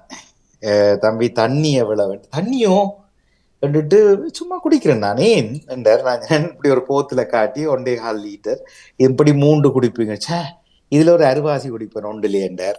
சரி, 2வது நீங்க எப்படி உங்களுக்கு வெயில் பிடிக்குமா? வெயில் அங்கே என்ன இங்கிலாந்துல என்றார். நான் இன்றைக்கு எல்லாம் இருந்தது என்ற. சே, அது கஷ்டம், வேலைக்கு போய்க்கல, ஜக்கெட்டை போட்டு ஓடி போய் போட்டுவார். அவருக்கு வெயிலும் இல்லை. அப்ப 2 இல்லை. H2O தண்ணி இல்ல, விட்டமின் டி கிடையாது. வயிறுளைவு அடிக்கடி வரும் தானே பிள்ளைக்கு, பாவம். ஏன்னா செமிக்காது. யாரை கண்டாலும் உடனே பக்கத்தில் இருந்த சொன்னவர், தம்பி இந்த தண்ணியும் நடையும் முக்கியம் தம்பி என்றார். அதோட எங்கட கதை நின்றுட்டுது. அது எல்லாருக்கும் தெரிஞ்சது. ஆனா நாங்க சொல்லிட்டு நாங்களே தவற விடக்கூடாது இல்லையா? கூடுதலான நேரம் அந்த இளவெயில். அன்றைக்கு யாரும் ஒரு அறிக்கை போட்டிருந்தவியல், காலமா 10:30 12:30 வரைக்குமான இளம் மதியத்துக்கு முன்பதான வெயில் வந்து கூட விட்டமின் டி எங்களுக்கு தேடி தருது என்று சொல்லி இயல்பா கிடைக்கிறத விட்டுட்டு குளிசை போட்டுக்கொண்டு நான் விட்டமின் குளிசை எடுக்கிறேன்னு பெருமையா பேசுறது எல்லாம் தவறான விஷயம். அதே வெயிலை கொண்டாடுவோம் இந்த முறை. சரி, நன்றி நன்றி. தொடருங்கள். நன்றி, வணக்கம். வணக்கம் ராஜினி அவர்களே. இது உங்களுக்கு இல்லை, ஊருக்கு தான். வணக்கம், காலை வணக்கம் எல்லோருக்கும். வணக்கம் நவலவதி. யாரு? வணக்கம் எல்லோருக்கும். இன்று நான் வெளியில் செல்கிறேன். இன்று என்றால் அது எவ்வளவு காலத்துக்கு பிறகு அடுத்த கேள்வி வருது எங்கள்கிட்ட. கிழமைக்கு பிறகு, ஒரு கிழமைக்கு பிறகு. இந்த 5 நாளா பட வெயில் இல்லை லண்டன்ல. உடல்நிலை கொஞ்சம் குறைவாக இருந்தது. குறைவண்டபடியா தான் வெளியில போகணும் என்று சொல்றோம். இப்ப நீங்க சுகம் வந்துட்டு வெளியில வந்தா என்னத்துக்கு வெயில் உங்களுக்கு? உடல்நிலை குறைவாக இருக்கிற போதுதான் வெளியில வர கால பிரச்சனை. அதுதான், அது முள்ளால் எடுக்கலாம் என்று சொல்லி தந்தாரு. அப்ப கால் பிரச்சனைனா நடக்கும், நோவுதுன்னா என்ன நோவு பண்ணணும், அங்கதான் தீர்வு. இடையில கேட்ட குரல் யார்ட்டு? நகுல் என்று சொன்னேன். சரியா? நகுல்துறை அரங்கன். ஓ நன்றி. நான் தொடர்கிறேன். தொடருங்க காய்ச்சி தொடருங்க. நீண்ட நேரம் நடவுங்க இன்றைக்கு. நன்றி. நகுல் எங்க செய்றீங்க? புரோச்சனா அல்லது? நானும் நடக்கிறேன். அம்மா வாங்கிட்டா பிரச்சனை. அப்படியே சரி. இப்ப நாங்க என்னன்னா நடக்க வரை நடப்பேன். இளையோர்கள் நடக்க வராதபடியினால நாங்கள் இப்ப காலமணி நேரத்தை அரை மணிக்கால முன்னதா தொடங்க போறோம். ஏனென்றால் நீங்க எவ்வளவு ஆளுக்கு நடக்கிறீங்க? நான் போன வாரத்துக்கு முதல் நடந்தேன். இப்ப 2 வாரமா. நாங்க பெருசா காணே இல்லை. ஒரு கொஞ்ச நேரம் நடந்திருப்பீங்க. அந்த சாட்டுக்கு பருப்படுப்பினம் பருப்பு விருப்பம் இல்லை, கொஞ்சம் தாங்கும் அம்மான்னு சொல்லுவோம். அதை மாதிரி சரி. எனிவே 8 மணிக்கு நடக்கலாம். உங்க ஐரோப்பா ஜெர்மனியில 9 மணி. அப்ப என்ன என்ன சொல்றது, சூரியன் வட்டுக்குள்ள போக ஆரம்பிக்கிற நேரம். சரி, சந்தோஷம். ஓகே, மற்ற ஒரு நடையை நான் முடிச்சுட்டு வந்துட்டேன். வணக்கம் வணக்கம் மோனண்ணா. ஓ வணக்கம். என்ன இன்றைக்கு அதிசயம்தான். ஓகே, வீட்டுல இல்ல, உள்ள இருந்து பேசுறீங்க போல இருக்கு. இல்ல, நான் வேலையில் நின்று இப்ப பிரேக் டைம். அது என்னன்னு சார் அப்போ பிரேக் டைம். அப்ப நோன்புகாரத்துக்கு முன்னாடி சாப்பிடல அந்த அரை மணத்தியாலும். அவ நான் கேட்டுக்கொண்டிருக்கின்றேன் பாமுகத்தை. உண்மைதான் உண்மைதான். நன்றி. போன ஞாயிறு நீங்கள் பாடிக்கொண்டிருந்தீங்க, கேட்டுக்கொண்டிருந்தோம் இரவு நிகழ்ச்சியில் என்பதை சொல்லியிருந்தேன். நல்லா இருந்தது. அவருடைய 100வது நிகழ்ச்சி இன்றைக்கு. ஆமாம் வருவோம். ஆம், வாழ்த்த வேண்டும். முடிந்தவர்கள் இணைந்து ஒரு வார்த்தை சொல்லி. நல்லா சந்தோஷமாக இருந்தது. அழகான ஒரு தலைப்பு. இன்றைக்கு உங்களோட தலைப்பு பார்த்து கொண்டிருந்தேன். இப்பவா அந்த காலையில இப்ப 10 பலதும் அந்த ராஜினி அவர்கள் தெரியாதனமா அங்கேயோ எடுத்த கதையொண்ட தொடக்கி விட்டேன். தலைப்பையும் பார்த்தேன். நன்றி நன்றி நன்றி. ஆமாம், இரக்கம் என்பது யாரென்று முகம் பார்த்து வருவதில்லை, பேர் கேட்டோ அல்லது நாள் குறித்தோ வருவதில்லை, இல்லையா? ஆகவே நிச்சயமாக இன்று நாங்கள் 3-4 நேரமாக சாப்பிட்ற வசதியோடு ஐரோப்பாவில் வாழ்கிறோம் என்றால் எங்களை பெற்று வளர்த்து ஆளாக்கிய எங்கள் முன்னோர்கள், அம்மா அப்பா தொடங்கி அவருடைய முன்னோர்கள் செய்த எத்தனையோ புண்ணியங்கள் தான் எங்களை அதுக்கு விஞ்ஞான ரீதி ஆராய வேண்டிய அவசியம் இல்லை, மனசார ஏற்றுக்கொண்டுட்டு போயிடலாம். அதனால்தான் நாங்கள் நிறைவாகவும் எங்கள் பிள்ளைகளை நிறைவாக வைத்திருப்பதற்கு வாய்ப்பு கிடைத்திருக்கிறது. அதுக்குரிய தலைப்பு தான் பெற்றோர் தெய்வம். நீங்கள் எழுதுவதில்லை, அவங்கதான் நீங்க ரோல் மாடல், இந்த முன்மாதிரிகள். இல்லை அவங்கள மாதிரி நாங்கள் இலக்கத்தில் இருக்கிறோமோ தெரிய இல்லை. ஆனால் அவர்கள் எங்களுக்காக இல்லாட்டிலும் தங்களுக்காக செய்தது எங்களுக்கும் பயனாகுது எல்லாம். ஆமாம். அவே அதுக்கு சரி. நீங்க பெற்றோர் தெய்வம் எழுதுவதில்லை, ஒரு 2 கிழமை எழுதுனீங்க. நான் சனிக்கிழமையில இந்த மாசம் கொஞ்சம் கஷ்டமான மாதமாக இருக்கிறது. 3 மணிக்கு எழும்புறது எல்லாம் போட்டுட்டேன். ஐரோப்பிய நேரம் 8:30-9 அந்த டைம் தான், அந்த 7க்கு தான் நோன்பு திறக்கிற டைம். அப்ப அது கொஞ்சம் நீங்க வெள்ளிக்கிழமை பின்னரம் அப்படி போட்டீங்கன்னு சொன்னா எங்களுக்கு வசதியா இருக்கு. 2 மணி எனக்கு விருப்பமான ஒரு தலைப்பு போட்டுறேன். சனிக்கிழமை காலையில போட்டாலும் ஈஸியா இருக்கு. அழகான தலைப்பு, சரியான விருப்பம். நான் வேலை செய்யற இடம் அப்படி இந்த போர்டிங் எடுக்கிற டைம்ல வந்துருவார்கள், ஓடி வந்துருவார்கள். அப்ப கேட்டுக்கொண்டிருப்பேன். அந்த ஃப்ரீயான டைம்ல நான் ரேடியோ கேட்டுக்கொண்டுதான் இருக்கிறேன்.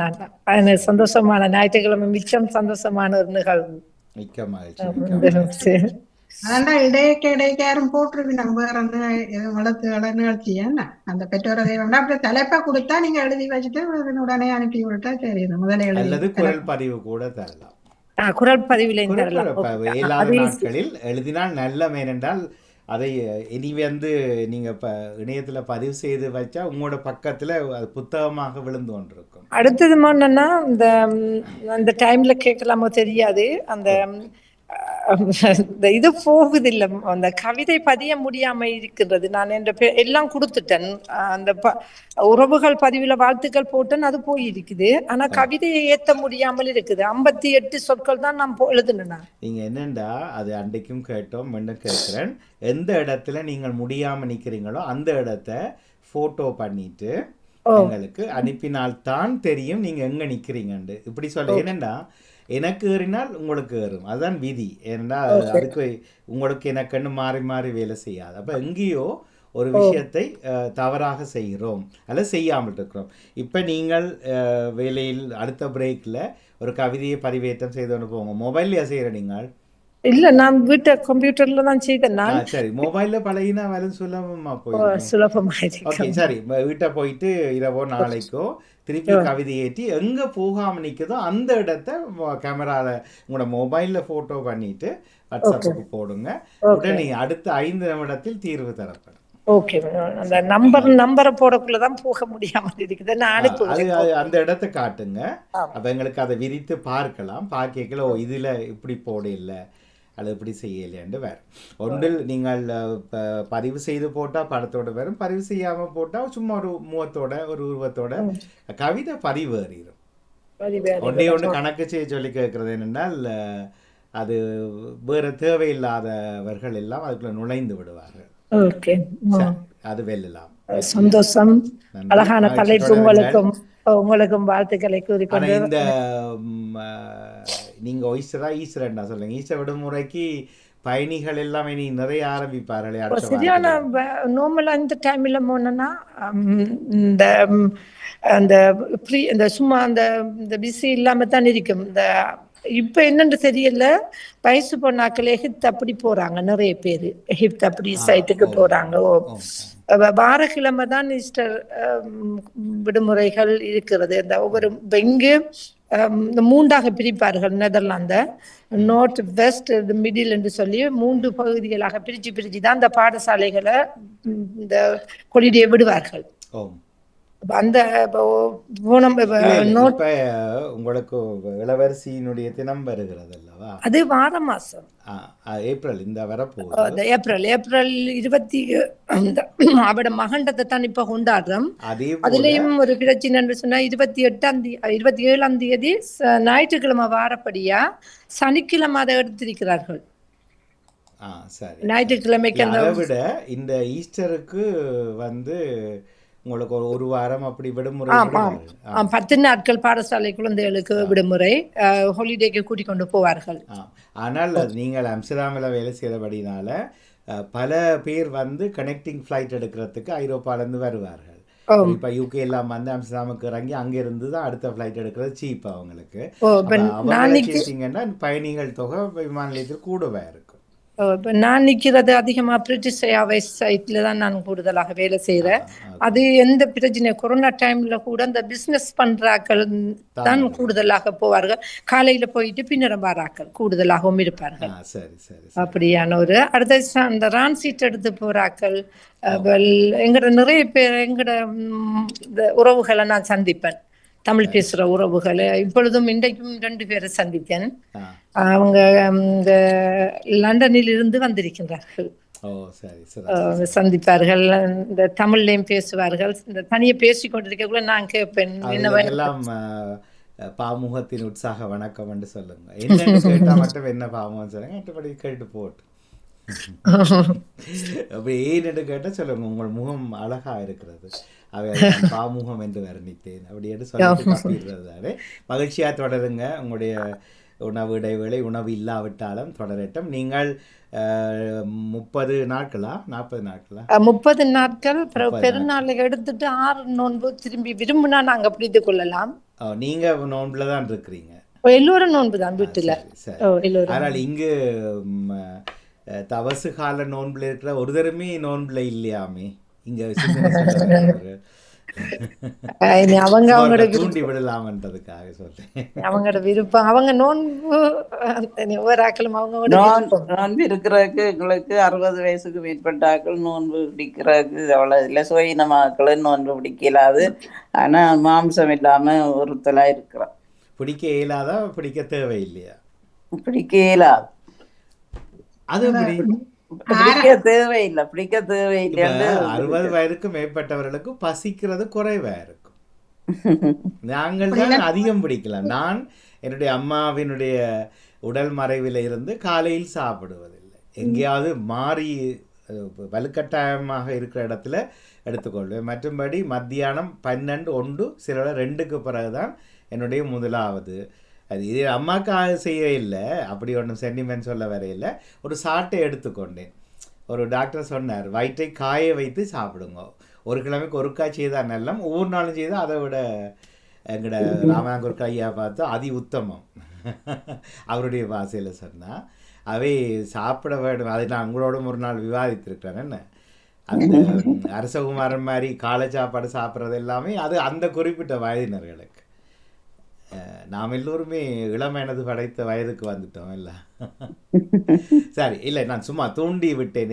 ஏன் தவசு காலத்தில் நாங்கள் 40 நாள் ஏன் விரதம் இருக்கக்கூடாது? விரதம் தான், உபவாசம் வேண்டாம். இறைக்கணும் கூடுதலா இருக்கணும். நாம இல்லை, ஏன் நாம இல்லை என்றதான் சொன்னால் அந்த விபூதி புதன் தொடங்குற ஆண்டும் கடைசி பெரிய வள்ளியும் கட்டாயம் எல்லோரும் பிடிக்கத்தான் வேணும். ஆனால் அந்த இப்ப மருந்துகள் பாவிக்கிறார்கள், மாத்திரைகள் பாவிக்கிறார்கள், வருத்தக்காரர் எல்லாம் கட்டாயம் பிடிக்கணும் இல்லை. இது யாரோ ஒரு மனிதன் எழுதிய சட்டம், சரியா? அது இல்லை எங்களுக்கு இல்ல, அது உண்மையாயும் தானே, உண்மையும் கூட. அது நாங்க அது ஜான்சன் சொன்னதை போல எங்களுக்கு எப்படி அது அனுகூலமா இருக்கும். இதை சொல்லுங்க, ஒவ்வொரு நாளும் தைராய்டு மாத்திரை பாவிக்கிற ஒருவர் ஒவ்வொரு நாளும் விரதம் பிடிச்சா அந்த குளுசை பாவிக்காடி என்ன செய்யறோம்? தைராய்டு குளுசை இனிமேல் பாவிக்காத, மன்னிக்கணும், நான் யாரையும் குறிப்பிட இல்லை. தலையடியும் காய்ச்சலும் அங்கால முடிச்சு விடுங்க, அவருக்கு வந்தால் தான் தெரியும். ஆனால் தைராய்டு குளுசை பாவிக்காமல் இனி எப்படி நான் வாழ்வது என்பதை எத்தனை பேர் கண்டுபிடிச்சிருக்கிறோம்? ஓ, கடல் இப்ப ஸ்ரீலங்காவுக்கு போயிட்டு வந்துலன்னு சொன்னா என்னோட தைராய்டு இது குறைவா தான் இருக்கும். என்னண்டா கடல் சாமான்களை கூட சாப்பிட்றபடியா. நீங்கள் தைராய்டை காரில், எங்களோட மோட்டார் காரில் ஒரு பிரச்சனைன்னு வைங்க, ஒரே சத்தம் ஒரே கேட்டுருக்கும். ஒவ்வொரு முறை மெக்கானிக்கிட்ட போனாலும் அவர் அப்படி இப்படி செய்து போட்டு 100 யூரோ வாங்கிட்டு விடுவார். பிறகு 4 நாள் போக திருப்பி கேட்கும்.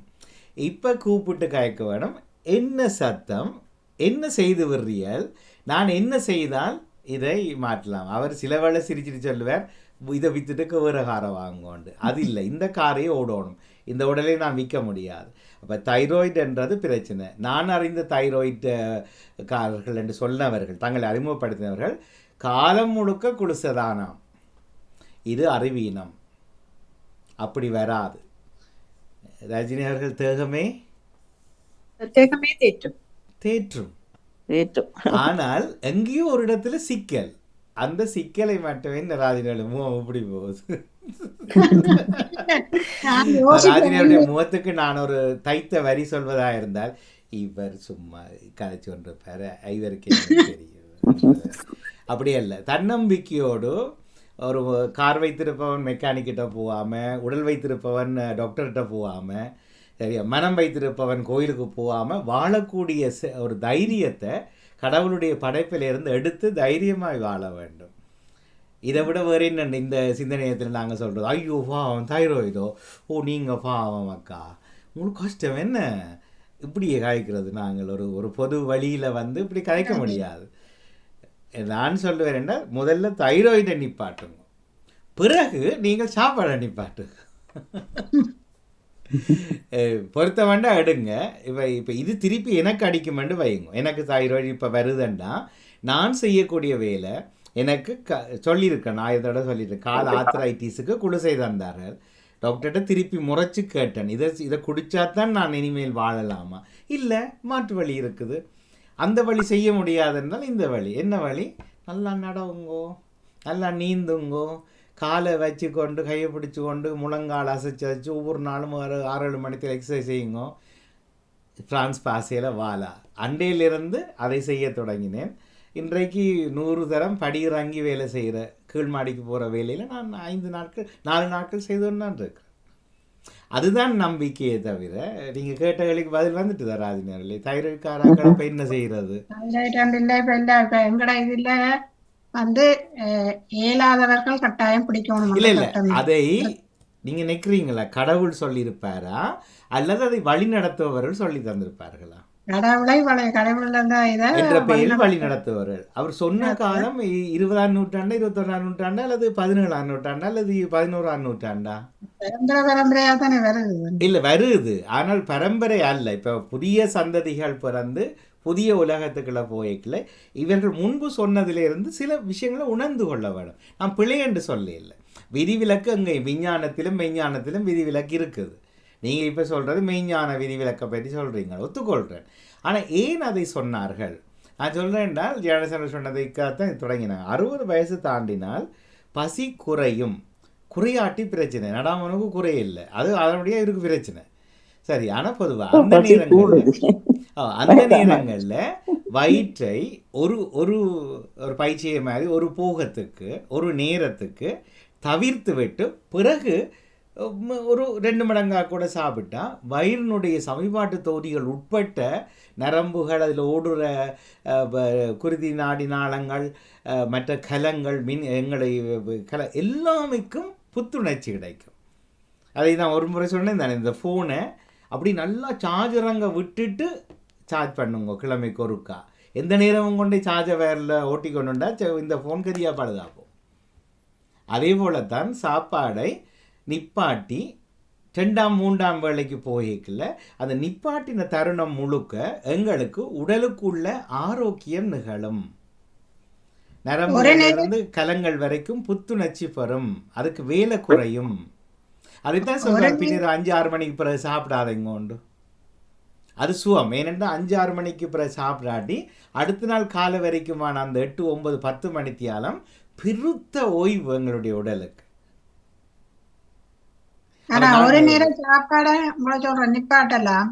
ஆனா நீங்க காலமையில் சாப்பிடாம இருந்தாலும் அது கூடாது. சரி, சாப்பாடு ஒரு குண்டு பானாவது சாப்பிடத்தான் வேணும். இல்ல நான் கேட்கிறேன் ஜானசனே, பின்னேரம் 5 மணிக்கு பிறகு சாப்பிடாட்டி நீங்க காலை 7 மணிக்கு 4 துண்டு பான் சாப்பிடுறது தப்பே இல்லை. நான் என்ன சொல்றேன்னா, ஒரு போக சாப்பாட்டை நிப்பாட்டுறதை பற்றி காய்க்கிறேனே தவிர எந்த வேலையண்டல்ல. இல்ல, இரவு மத்தியான சாப்பாடு நிறைவா இருக்கணும், காலமை சாப்பாடும் காலமை சாப்பிடத்தான் வேணும், இரவு சாப்பாடுல குறைக்கலாம்.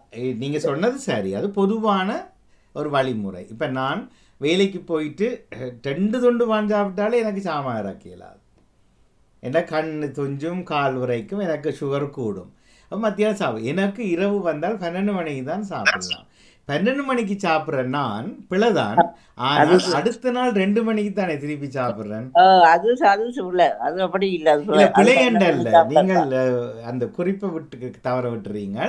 எப்பவாவது 24 மணித்தியால இந்த நேர சுழற்சியில எப்பவாவது ஒரு போக இடைவெளியை விடுங்கோ உடலுக்கு. அது சரி, 12 மணி சாப்பிட்றாக்கள் காலமே சாப்பாடு சாப்பிட வேண்டிய அவசியம் இல்லை இல்ல தானே. அப்ப இதுக்கும் முன்னோர்கள் சொன்ன விதிக்கும் இடைவெளி காலத்தை இப்ப பின்னேரம் 6 மணி சாப்பிட்றாக்கள் 6-7 மணிக்குள்ள சாப்பிட்றாங்க, காலையில சாப்பிடணும். ஏனெண்டா 8 தொடக்கம் 10 மணித்தியாலும் இடைவெளி விட்டுட்டோம் இல்ல. இப்ப இது நியாயமான கதை. ஒரு எங்கட வேலை செய்யற ஒரு நண்பி கதைக்க போறாவா உங்களோட. ஓமோமோமோம். How are you? Hello, hi, how are you? I'm fine, how are you? I'm very fine. We are talking about we already walked 1 hour walk and we are talking about healthy life. There's a media Zoom for the Sri Lanka television, the radio. My tal which is saman is the headache alles maken. That's a sodium kebab. That's a kan wel Engels praten is via England. Is dit op de tv? TV, ja, dat is een vaart TV. Oh! Okay, we are live. Moet ik wat meer zeggen? Ja, dus dankjewel, ben je blij te kijken. Oh! Zeg maar. Nee. Anyway, nice to talk to you. We couldn't see you because you are in the work, I believe. We continue the next time. Yeah. But in the work, we shouldn't put the video on anyway. Yeah, we nice to hear your voice. Thank you. Okay, Okay, we say bye-bye with like this. Nandri vanakkam. Nandri, sir. Thank you very much. Thank you very much. Thank you. நன்றி. வெக்கப்படுறேன் கொஞ்சம் கதைக்கிறதுக்கு. அடுத்த முறை நான் மற்ற நம்பிய குடி கதைக்கிறேன். வேலையில இருந்து வீடியோ போடக்கூடாது. சரி மோன, நான் டைம் முடிக்கிறேன். நன்றி இணைந்து. நன்றி, வணக்கம். இது போல இன்னும் ஒரு சிந்தனையை டக்குன்னு தொடுத்து சொல்லிட்டு வர்றேன். சில எங்கள் உறவுகள் தொகுப்பாளர்கள் இன்றைக்கு வீட்டை விருந்தினர்கள் நான் இணைய மாட்டேன் என்று சொல்வார்கள். வந்த விருந்தினர் என்ன வேறு மொழிக்காரரோ ஆப்பிரிக்கனோன்னு கேட்டால் இல்லை தமிழ். இவர் இன்னும் ஒருவருக்கு அறிமுகப்படுத்துகிறார். வீட்டில் தமிழ் விருந்தினர் வந்தால் அவியலோடையும் 5 நிமிடம் அறிமுகப்படுத்துகிற பௌத்தறிவு இன்னும் தொடங்கி இல்லையே எங்களுக்கு. இதுக்குள்ள நாட்டை பிரித்து தான் தனியாக ஆள போகிறோன்னு கேட்டால் எப்படி வாழ்கிறது? சரி, இது ஒரு சிந்தனையாக சிந்தனையாக ஏற்றுக்கொள்ளுங்க. ராஜினி அவரெல்லாம் என்னோட உயிர் போடையும் ஒரு உதவியும் காண இல்லை. அதனால் உங்களை வீட்டை விருந்தினர் வந்தால் விருந்தினரை 5 நிமிடம் அறிமுகப்படுத்துங்க. அவர்கிட்ட அனுமதி கேளுங்க. முதல்ல சிலவளை முகம் காட்ட வேணாம் என்றால் குரலை மட்டும் கேட்டுட்டு விட்டால் அவர்களும் எங்கேயாவது யோசிப்போம், நம்ம இப்படி ஒரு டிவி இருக்கா எங்களுக்கு தெரியாது என்கிற போது நாங்கள் ஒரு சின்ன ஒரு துளியை அவர்களுக்கு விதைத்து விடுகிறோம். என்ன இல்லையா? அதையும் போலத்தான் இப்போ அவந்திக்கா சொல்லுவா, மாமா நான் விட போகிறோம் டான்ஸ்ண்டா, டான்ஸுக்கு போய்க்கலையும் டான்ஸ் கிளாஸில் இருக்கலையும் நண்பிகளோட 5 நிமிடம் இணையுங்கோ. நாங்கள் என்ன தவறான தொலைக்காட்சி நடத்துகிறோமா? பூஷணங்களாக இருக்கிறோமா இங்கே? நாங்கள் இல்லையே, ஒழுங்காத்தானே இருக்கிறோம். என்ன இனிமேல் டான்ஸ் கிளாஸ் நண்பிகள் 5 நிமிடம் எங்களுக்கு அறிமுகப்படுத்துங்க. சரி, எனவே மிக்க நன்றி. மற்ற எல்லாரும் தோன்ற ஆரம்பிக்கிறீர்கள், சிறப்பு. அதே வேளையில் நாங்கள் கதைத்த கதை ஒன்று இரக்கம் பற்றி பேசினோம், நல்லது. அது ராஜினி அவருடைய தந்த சிந்தனை தொடங்கினோம். பிறகு நாங்கள் கூலியாளர்களாக கூலி பெறுபவர்களாக இருக்கிறோம், கூலி கொடுப்பவர்களாக எங்கள் சந்ததிகள் மாறுவதற்கு துணை கொடுத்திருக்கிறோமா என்றால் அது பற்றி பேசியிருந்தோம். பின்பு நாம் நடையும் தண்ணியும் எப்பவும் வந்து போகிறது தான். ஆனால் ஒருவேளை சாப்பாட்டை நிறுத்தினால் எப்போவாவது எங்களுடைய உடல் தொகுதிக்கு ஒரு நித்தமுமாய் ஒரு ஆரோக்கியத்தை கொடுக்கறதுக்குன்றதுக்கு இது நாங்கள் கண்டுபிடிச்சதில்லை. நாங்கள் பிறக்கக்கு முதலே மில்லியன் வருடங்களுக்கு முன்னமே எங்கள் முன்னோர்கள் சொல்லி வைத்த சரியான வழிமுறைகள் தான். ஆனால் இந்த சட்டத்திட்டம் 60க்கு மேலே இருக்க தேவையில்லையாம், 20க்கு கீழே இப்படி இருக்கலாமா, அது ஒவ்வொரு சொல்லி வைத்தார்கள். அது எங்களுக்கு பொருத்தமா என்றதை நினைத்து தொடர வேண்டும் என்கிற சிந்தனை வரைக்கும் பேசிக்கொண்டோம். மகிழ்ச்சி. ராஜினி அவர்கள் தொகுப்பை ஆரம்பித்து தொடர்ந்து தந்ததுக்கு மிகுந்த நன்றி.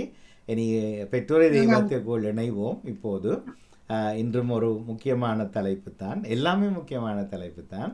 அவை அதில் இன்று மனம் பறித்து கொண்டு இளையோர் யோகா வாரம் எத்தனை ஹட்சியா?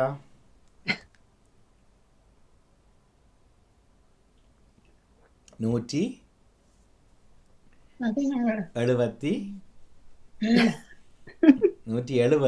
இன்று ஒரு சிறப்பு நாள்.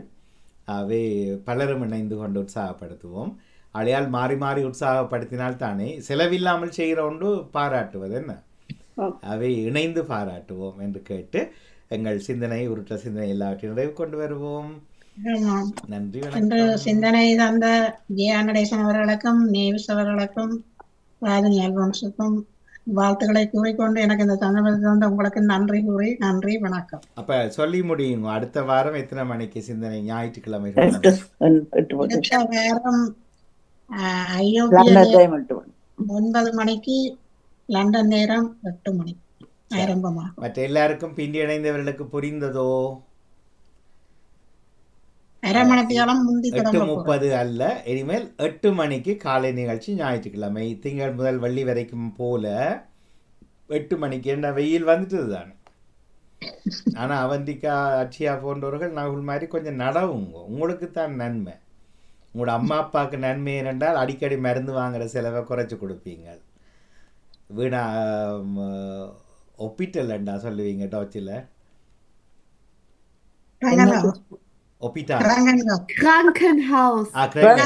சுவிஸ்ல ஹாஸ்பிட்டல் சொல்றதோ ஹெச் இல்ல ஒப்டிக்கல் சொல்றது கண் வைத்தியம். அது ஒப்டிஷியன். ஓகே, அது மாமா சொல்றாங்க. கிரங்கன் ஹவுஸ்னா வர்த்தக வீடு, அது கிரங்கன் ஹவுஸ்னா மருத்துவமனை, வருத்தம் பாக்குற மனை, மருத்துவமனை இல்லையே. கிரங்கனுக்கு என்ன தனியா? கிரங்கனுக்கு என்ன அர்த்தம்? வருத்தம். அப்ப வருத்தம் மனை தானே. ஒரு புதிய சொல்ல கண்டுபிடிப்போம், வருத்துவ மனை.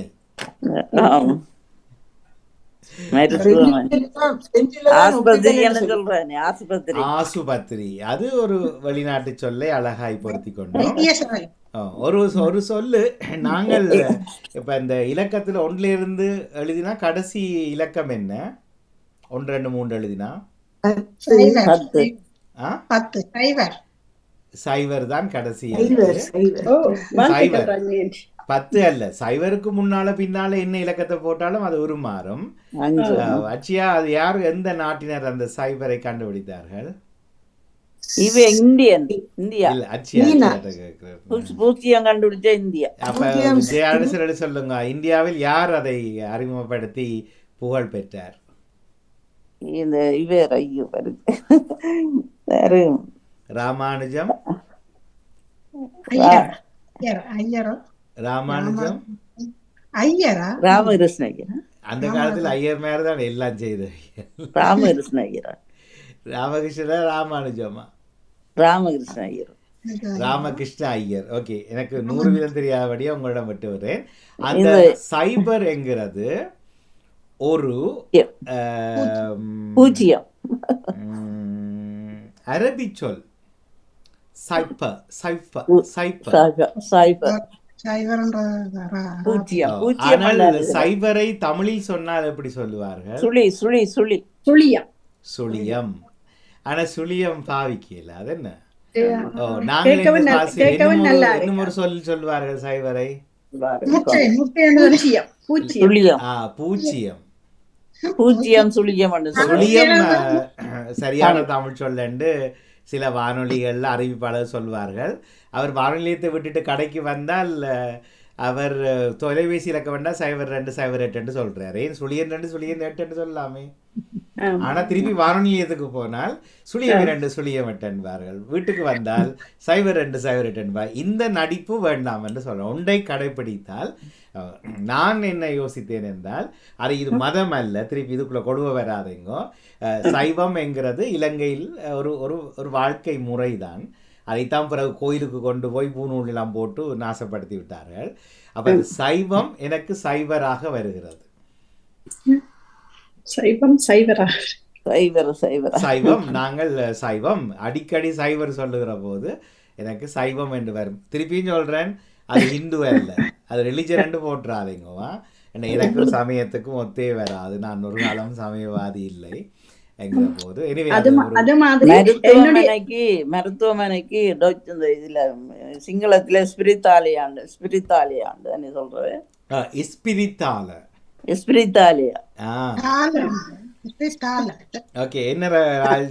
நான் சொல்ல வந்தது என்னுடைய வேலை செய்யறது நிறைய மிச்ச காசு, இப்ப வேண்டும் பொருளைக்கு மிச்ச காசு கொடுக்க வேண்டி வரும்.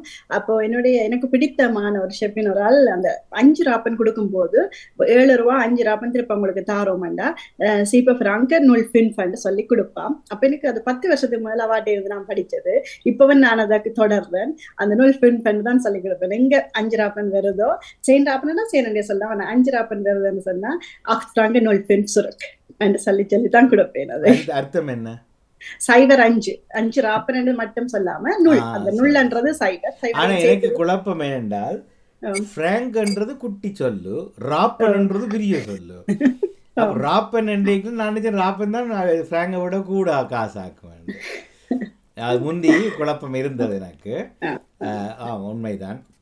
சரி, அது சின்ன சின்ன விஷயங்களை கற்றுக்கொள்ளலாம், கற்று மறந்தவற்றை ஞாபகப்படுத்தலாம். சிலது சரி என்றது நாங்கள் ஏன் இது சரியா இருக்கணும் என்று கேள்வி எழுப்பலாம். மாற்றங்கள் வர்த்தே ஆகணும். என்ன? மிக்க மகிழ்ச்சி, நன்றி. இப்போ பெற்றோர் தெய்வம் நுழைந்து கொள்வோம். அச்சியா சொல்லுங்க, சைபரை கண்டுபிடித்த நாடு எது? நீங்க கொஞ்சம் கலப்பிட்டீங்க. ஏன்னா நீங்க சொன்னீங்க இந்தியான்னு, ஆனா நீங்க சொன்னீங்க சைபர்ன்றது அரபிக் சொல்லுண்டு. சொல்லு வேற, கண்டுபிடித்தது வேற. 1லிருந்து 9 இலக்கங்களை உலகம் கண்டுபிடித்து பயன்படுத்தி கொண்டிருந்த போது முதலாக அதை சைபர், அது 0 0 என்றதை கண்டுபிடித்தவர்கள் இந்தியாவர்கள். அதுவும் தென் இந்தியாவை சேர்ந்தவர்கள். தமிழோ தெலுங்கோ அது தெரியாது. அது இப்போ பேர் இப்போ கிருஷ்ண ஐயர் என்று சொல்லி சொன்னேன். நான் ராமானுஜம் என்ற ஒரு பேரை சொல்லி சொன்னேன். அது சொன்னேன். அப்போ இப்போ திருப்பி சொல்லுங்க, பதில் என்னாச்சியா? சைபரை கண்டுபிடித்த நாடு தென் இந்தியாவில் இல்லை, தென்னிந்தியா இல்லை. இப்போ நீங்கள் டாட்சில் பள்ளிக்கூடத்தில் பார்த்து சொல்லும்போது இந்தியான்னு சொன்னால் அது சரி. ஆனால் 1லிருந்து 9 கண்டுபிடித்தவர்கள் இல்லை. ஆனால் ஒரே ஒரு செய்தி சிந்தனை நிகழுகிறது. இந்த இலக்கம் கண்டுபிடிக்க முன்னமே கானாவை ஒன்றாக வைத்து 10 வரை இல்லை, மில்லியன், பில்லியன், ட்ரில்லியன், குவாட்ரில்லியன் வரைக்கும் கண்டுபிடித்த தமிழ் சொற்கள் இருக்கின்றன. இந்த இலக்கத்தை கண்டுபிடிப்பதற்கு முன்னதாகவே தமிழ் மொழியில் இதை கண்டுபிடித்து எழுதி வைத்திருக்கிறார்கள். இப்போ யார் கட்டிக்காரர்? ஆனால் நாங்கள் சொல்றது இல்லை இல்லையா? அதை பெருமை. இப்போ நான் கண்டுபிடிக்கலை, நீங்களும் கண்டுபிடிக்கலை, அப்போ நம்முடைய ஆட்கள் கண்டுபிடித்தார்கள். அப்போ அது ஒரு சின்ன ஒரு பெருமை தானே. என்ன சரி, மகிழ்ச்சி. என்ன நவலவதி அவர்களை ஏதோ சொல்வதற்கு முனைந்தீர்கள்? இல்ல, கேள்வி பதில் நிகழ்ச்சியில் அந்த சொற்கள் வருகின்றன. 10க்குள் கேள்வியில் பலதரம் வந்து தமிழ் எழுத்துக்கள், தமிழ் எழுத்து. ஆம் ஆம். எண் சோதிடம் பார்க்க தமிழில் தான் கூட்டெழுத்தில் பேர் வைக்க ஆரம்பித்த சமூகம் இப்போ வந்தால் AD SHI YA என்று சொல்லி ஆங்கிலத்தில் எண் சோதிடம் பார்த்து நம்பர் பார்த்து நியூமராலஜியில் பேர் வைக்கிறதாக மாற்றிவிட்டார்கள் நம்மை. அப்போ நாம் எங்கே தமிழுக்கு இலக்கம் இருக்காண்டா யாரோ ஒரு புறநாட்டவன் கண்டுபிடித்து சொல்லுவான், இல்லை இது தமிழர்கள் இலக்கம் வைத்திருந்தார்கள் என்று. அப்போ அதுதான் பிரச்சனை. எங்களுக்கு எல்லாருக்கும் எல்லாம் தெரியாது. எனக்கும் அப்படித்தான், உங்களுக்கும் அப்படித்தான். ஆனால் தெரிந்தவற்றை கேள்வியாகவும் ஒரு தேடலாகவும் எப்பவுமே கரைச்சி கொண்டு வந்தோம்னா நாங்கள் எங்களுடைய உலகம் பெருசாக வரும். சரியா? இப்போ இன்றைக்கு ஒரு ஆள் சொல்லுறத அதற்கு பின்னுக்கு தாளம் போட 10 பேர் இருந்து விட்டால் அந்த 10 100 பெருசாக வரும். அந்த சொல்றவர் யார்ன்றதில் தான் அந்த இது இருக்கிறது. நீங்க AK 47 வச்சுக்கொண்டு சொன்னீங்கன்னா அது சட்டமா வந்துடும். அதுதான் பிரச்சனை. நீங்க சொல்றதுதான் உண்மை. ஒரு செல்வாக்கும் அதிகாரமும் பொருந்தியவர்கள் சொன்னால் இப்போது நடைமுறையில் நடப்பதை காணுகின்றோம் தானே. அரசாட்சிக்கு வந்தவர் பக்கத்தில் உள்ள சைவர் கூட்டங்களை கூட்டிக் கொண்டு போன பணத்தை இருப்பதன அவர்களுடைய சொற்கள் எங்கும் பிம்பமாக பிரதிபலிக்கிறார். கண்டிப்பாக. அவை நாம் எங்கும் காண்கிற நல்ல தகவல்களை ஆனால் உறுதியாக சொல்லாமல் கேள்வியாக கேட்கணும். இப்படி ஒன்றை பார்த்தேன், இது இருக்குமோ சரியா, திருவள்ளுவர் தமிழரா இருப்பாரோ அப்படி என்ற மாதிரி பார்வையில தெரியும் தானே தமிழரோ இது என்ற ஒரு அளவு. அப்படி இல்லை, நான் சொல்றேன் என்றால் மில்லியன் அல்லது ஆயிரங்கள் வருடங்களுக்கு முன்னர் கண்டுபிடித்தவற்றை பேசுகிற போது நாங்கள் உறுதியாக சொல்லாமல் கேள்வியாக கேட்கறது நல்ல பொது வழிகளில். ஒரு தெரிந்த ஒருவர் தேடலோடு வருவார். அப்போது நாங்கள் இப்போ ராமானுஜமா கிருஷ்ண ஐயரான்றது இப்போ ஒரு யோசனை எனக்கு.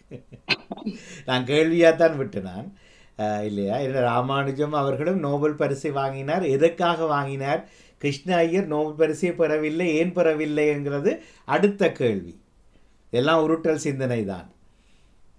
இதை தேடலாம். இப்போது நான் ஒரு இதொன்று பார்த்தேன்.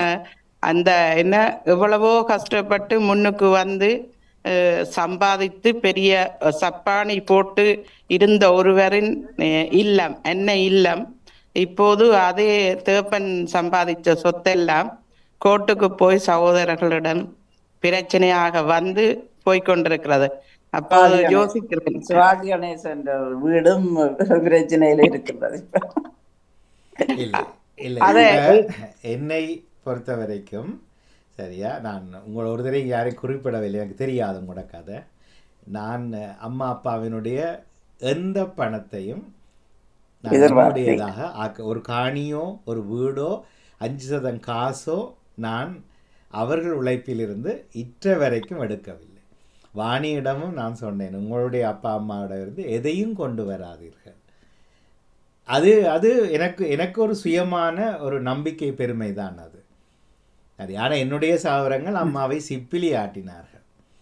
அதனால தான் ஆக கும்பிட்டு நாளை விட்டுருங்கப்பா, ஒன்றுமே வேண்டாம், இப்போ வாங்கும் நாகலவதியாரே, இப்போ கரைக்கு வாங்கும். அது வந்தால் என்ன போனேன். இப்போ இதே காட்டிலேயே கொஞ்சம் வருஷங்கள் தொடர்ந்தது. ஒரு நிகழ்ச்சியில் எந்த சொத்தை மாற்றி எடுத்து போட்டாங்க, அப்பாவை மாற்றி போட்டாங்க, அம்மாவை மாற்றி போட்டாங்க, தங்கச்சிக்கு வழக்கண்டுட்டு இப்போ இல்லையே நடந்த வண்ணம் தான் இருக்கு. இப்போ இருக்கட்டும். நான் என்ன சொல்றேன்னா, எங்களுடைய சரியையும் பிழையும் ஆன்மீகவாதத்தில் பாவத்தையும் புண்ணியத்தை நாம் சமைத்துக் கொள்வோம், எங்களுக்கு தேடிக்கொள்ள வேண்டாம். ஏதாவது அப்படி இருந்தால் அதை இன்னும் ஒருவருக்கு கொடுத்து விடலாம் அம்மா அப்பாவின் பேரில். நாங்கள் உழைக்கவில்லை, ஆனால் நாங்கள் உழைத்த சொத்து இப்போ எங்கள்கிட்ட இருக்கக்கூடிய எல்லாருக்கும் இருக்கக்கூடியது எங்கள் பிள்ளைகள். ஆனா எது இருந்தாலும் அவர்களுக்கென்று அமையக்கூடியதுதான் அமையும், கிடைக்கிறதுதான் கிடைக்கும் என்று என்னுடைய ஒரு இல்லை, ஏன் கிடைக்கணும்? நானே அமைத்து கொள்ளக்கூடாது, ஏன் கிடைக்க வேண்டும்? நினைச்சீங்களா என்றால் இப்ப அவதிக்காவும் அச்சியாவும் என்ன 4 வருஷத்துல வீடு ஒன்று தனியா வாங்கலாமா இல்லையா? வேண்டலாம். அப்படி சிந்திப்போமே. இல்ல, நான் சொல்றது என்னண்டா, இப்ப நாங்கள் உழைச்சு நாங்கள் வேண்டினது கூட எங்களுக்கு நிலையாக நிக்கவில்லை என்று சொல்றது காரணத்துக்காக நிலையாக நிக்க வேண்டாம். ஆனா என்னிட்ட இருக்கும் மட்டும் தேவை. இது பாயிண்ட் மிஸ் பண்றீங்க. என்னென்றால் இருக்கும் வரைக்கும் ஏன் அவன் உழைப்பு எனக்கு தேவை? நான் சொல்றது நாங்கள் வேண்டினது கூட எங்களுக்கு அது கிடைக்கும் தான் கிடைக்கும். என்ன எப்படி நாங்கள் ஓட பண்ணி எடுக்கிற பெட்டிக்குள்ள அந்த வீடு எல்லாம் வைக்கலாம்? அப்ப என்னத்தை நீங்க சொல்ல பேன்னு பேசுவோம், அதை எங்கேயோ இடிக்குது எனக்கு பயங்கரமா. நீங்க தான் ஒரே ஒரு ஆள் 4 வருடத்துக்கு முன்னம் ஒரு தலைப்பில் கை வைத்துங்கன்னு கேட்டு நான் அம்மா அப்பாட சொத்தை நான் சவரங்களோட சண்டை பிடிக்காம இருக்கிற ஒரு ஆள் கை வைத்துங்கன்னு கேட்கல. இங்க இங்கிலாந்துல இருந்து நகுலவதி அவர்கள் தான் கை உயர்த்தினார். நான் அப்பவும் சொன்ன உண்மை எனக்கு தெரியாது. 2 பக்கத்தாலையும் உண்மை, கணவர் பக்கத்தாலையும். அவ அப்படி வர்ற நீங்கள் இருக்கும் மட்டும் தேவையான்னு யார்கிட்ட சொத்தை கேக்குறீங்க? நாங்கள் தேடுற சொத்தை எங்களுக்கு நிலைமை கிடைக்காமே. யாரும் இப்ப எனக்கு தெரியாது, ஜெர்மன், சுவிஸ், பிரான்ஸை பற்றி தெரியாது. இங்கிலாந்து நாடு எங்களை ரோட்டில் படுக்க விடாது. எல்லாத்தையும் இப்போ நேற்று இது சிந்தனை முடியாது போல இருக்கு. ரஜினி அவர்கள் டென்ஷன் ஆகுது, ஒருக்கா ப்ரெஷரா இருக்கு, அமர்த்தி பாருங்க. உங்களுடைய கதைக்கு ஒரு கதை. நேற்று இரவு குகனெங்கிறவர் சொன்ன கதை. 92 வயதில், இது உண்மை கதை, எனக்கு யாருன்னு தெரியாதபடியே நான் ஓப்பனாகவே சொல்லிடுறேன், பிள்ளையண்டா யாருமா திருத்தி விடுங்க. 92 வயது, இடையில் வந்தவர்கள் 9 பிள்ளைகள். அந்த அம்மாவுக்கு அந்த கணவன் இறந்து விட்டார், இவருக்கு இனி இல்லை என்ற வருத்தம். அந்த 9 பிள்ளைகளில் ஒருவர் கூட வந்து பார்க்காமல் ஈஸ்டாமில் பர்ஜஸ் ரோடு என்ற தெருவில், இது நான் ஏன் சொல்கிறேன்னா, நான் பிள்ளையா சொன்னால் திருப்பி வந்து என்னை திருத்தித்தாங்க. ஏன்னா நேற்றிரவு தான் முதன்மை கேட்டேன். அவரை தன் போன்றவர்கள் தான் ஏதாவது பார்த்து விடுற அளவுக்கு அவற்ற வாழ்க்கை இருக்குது.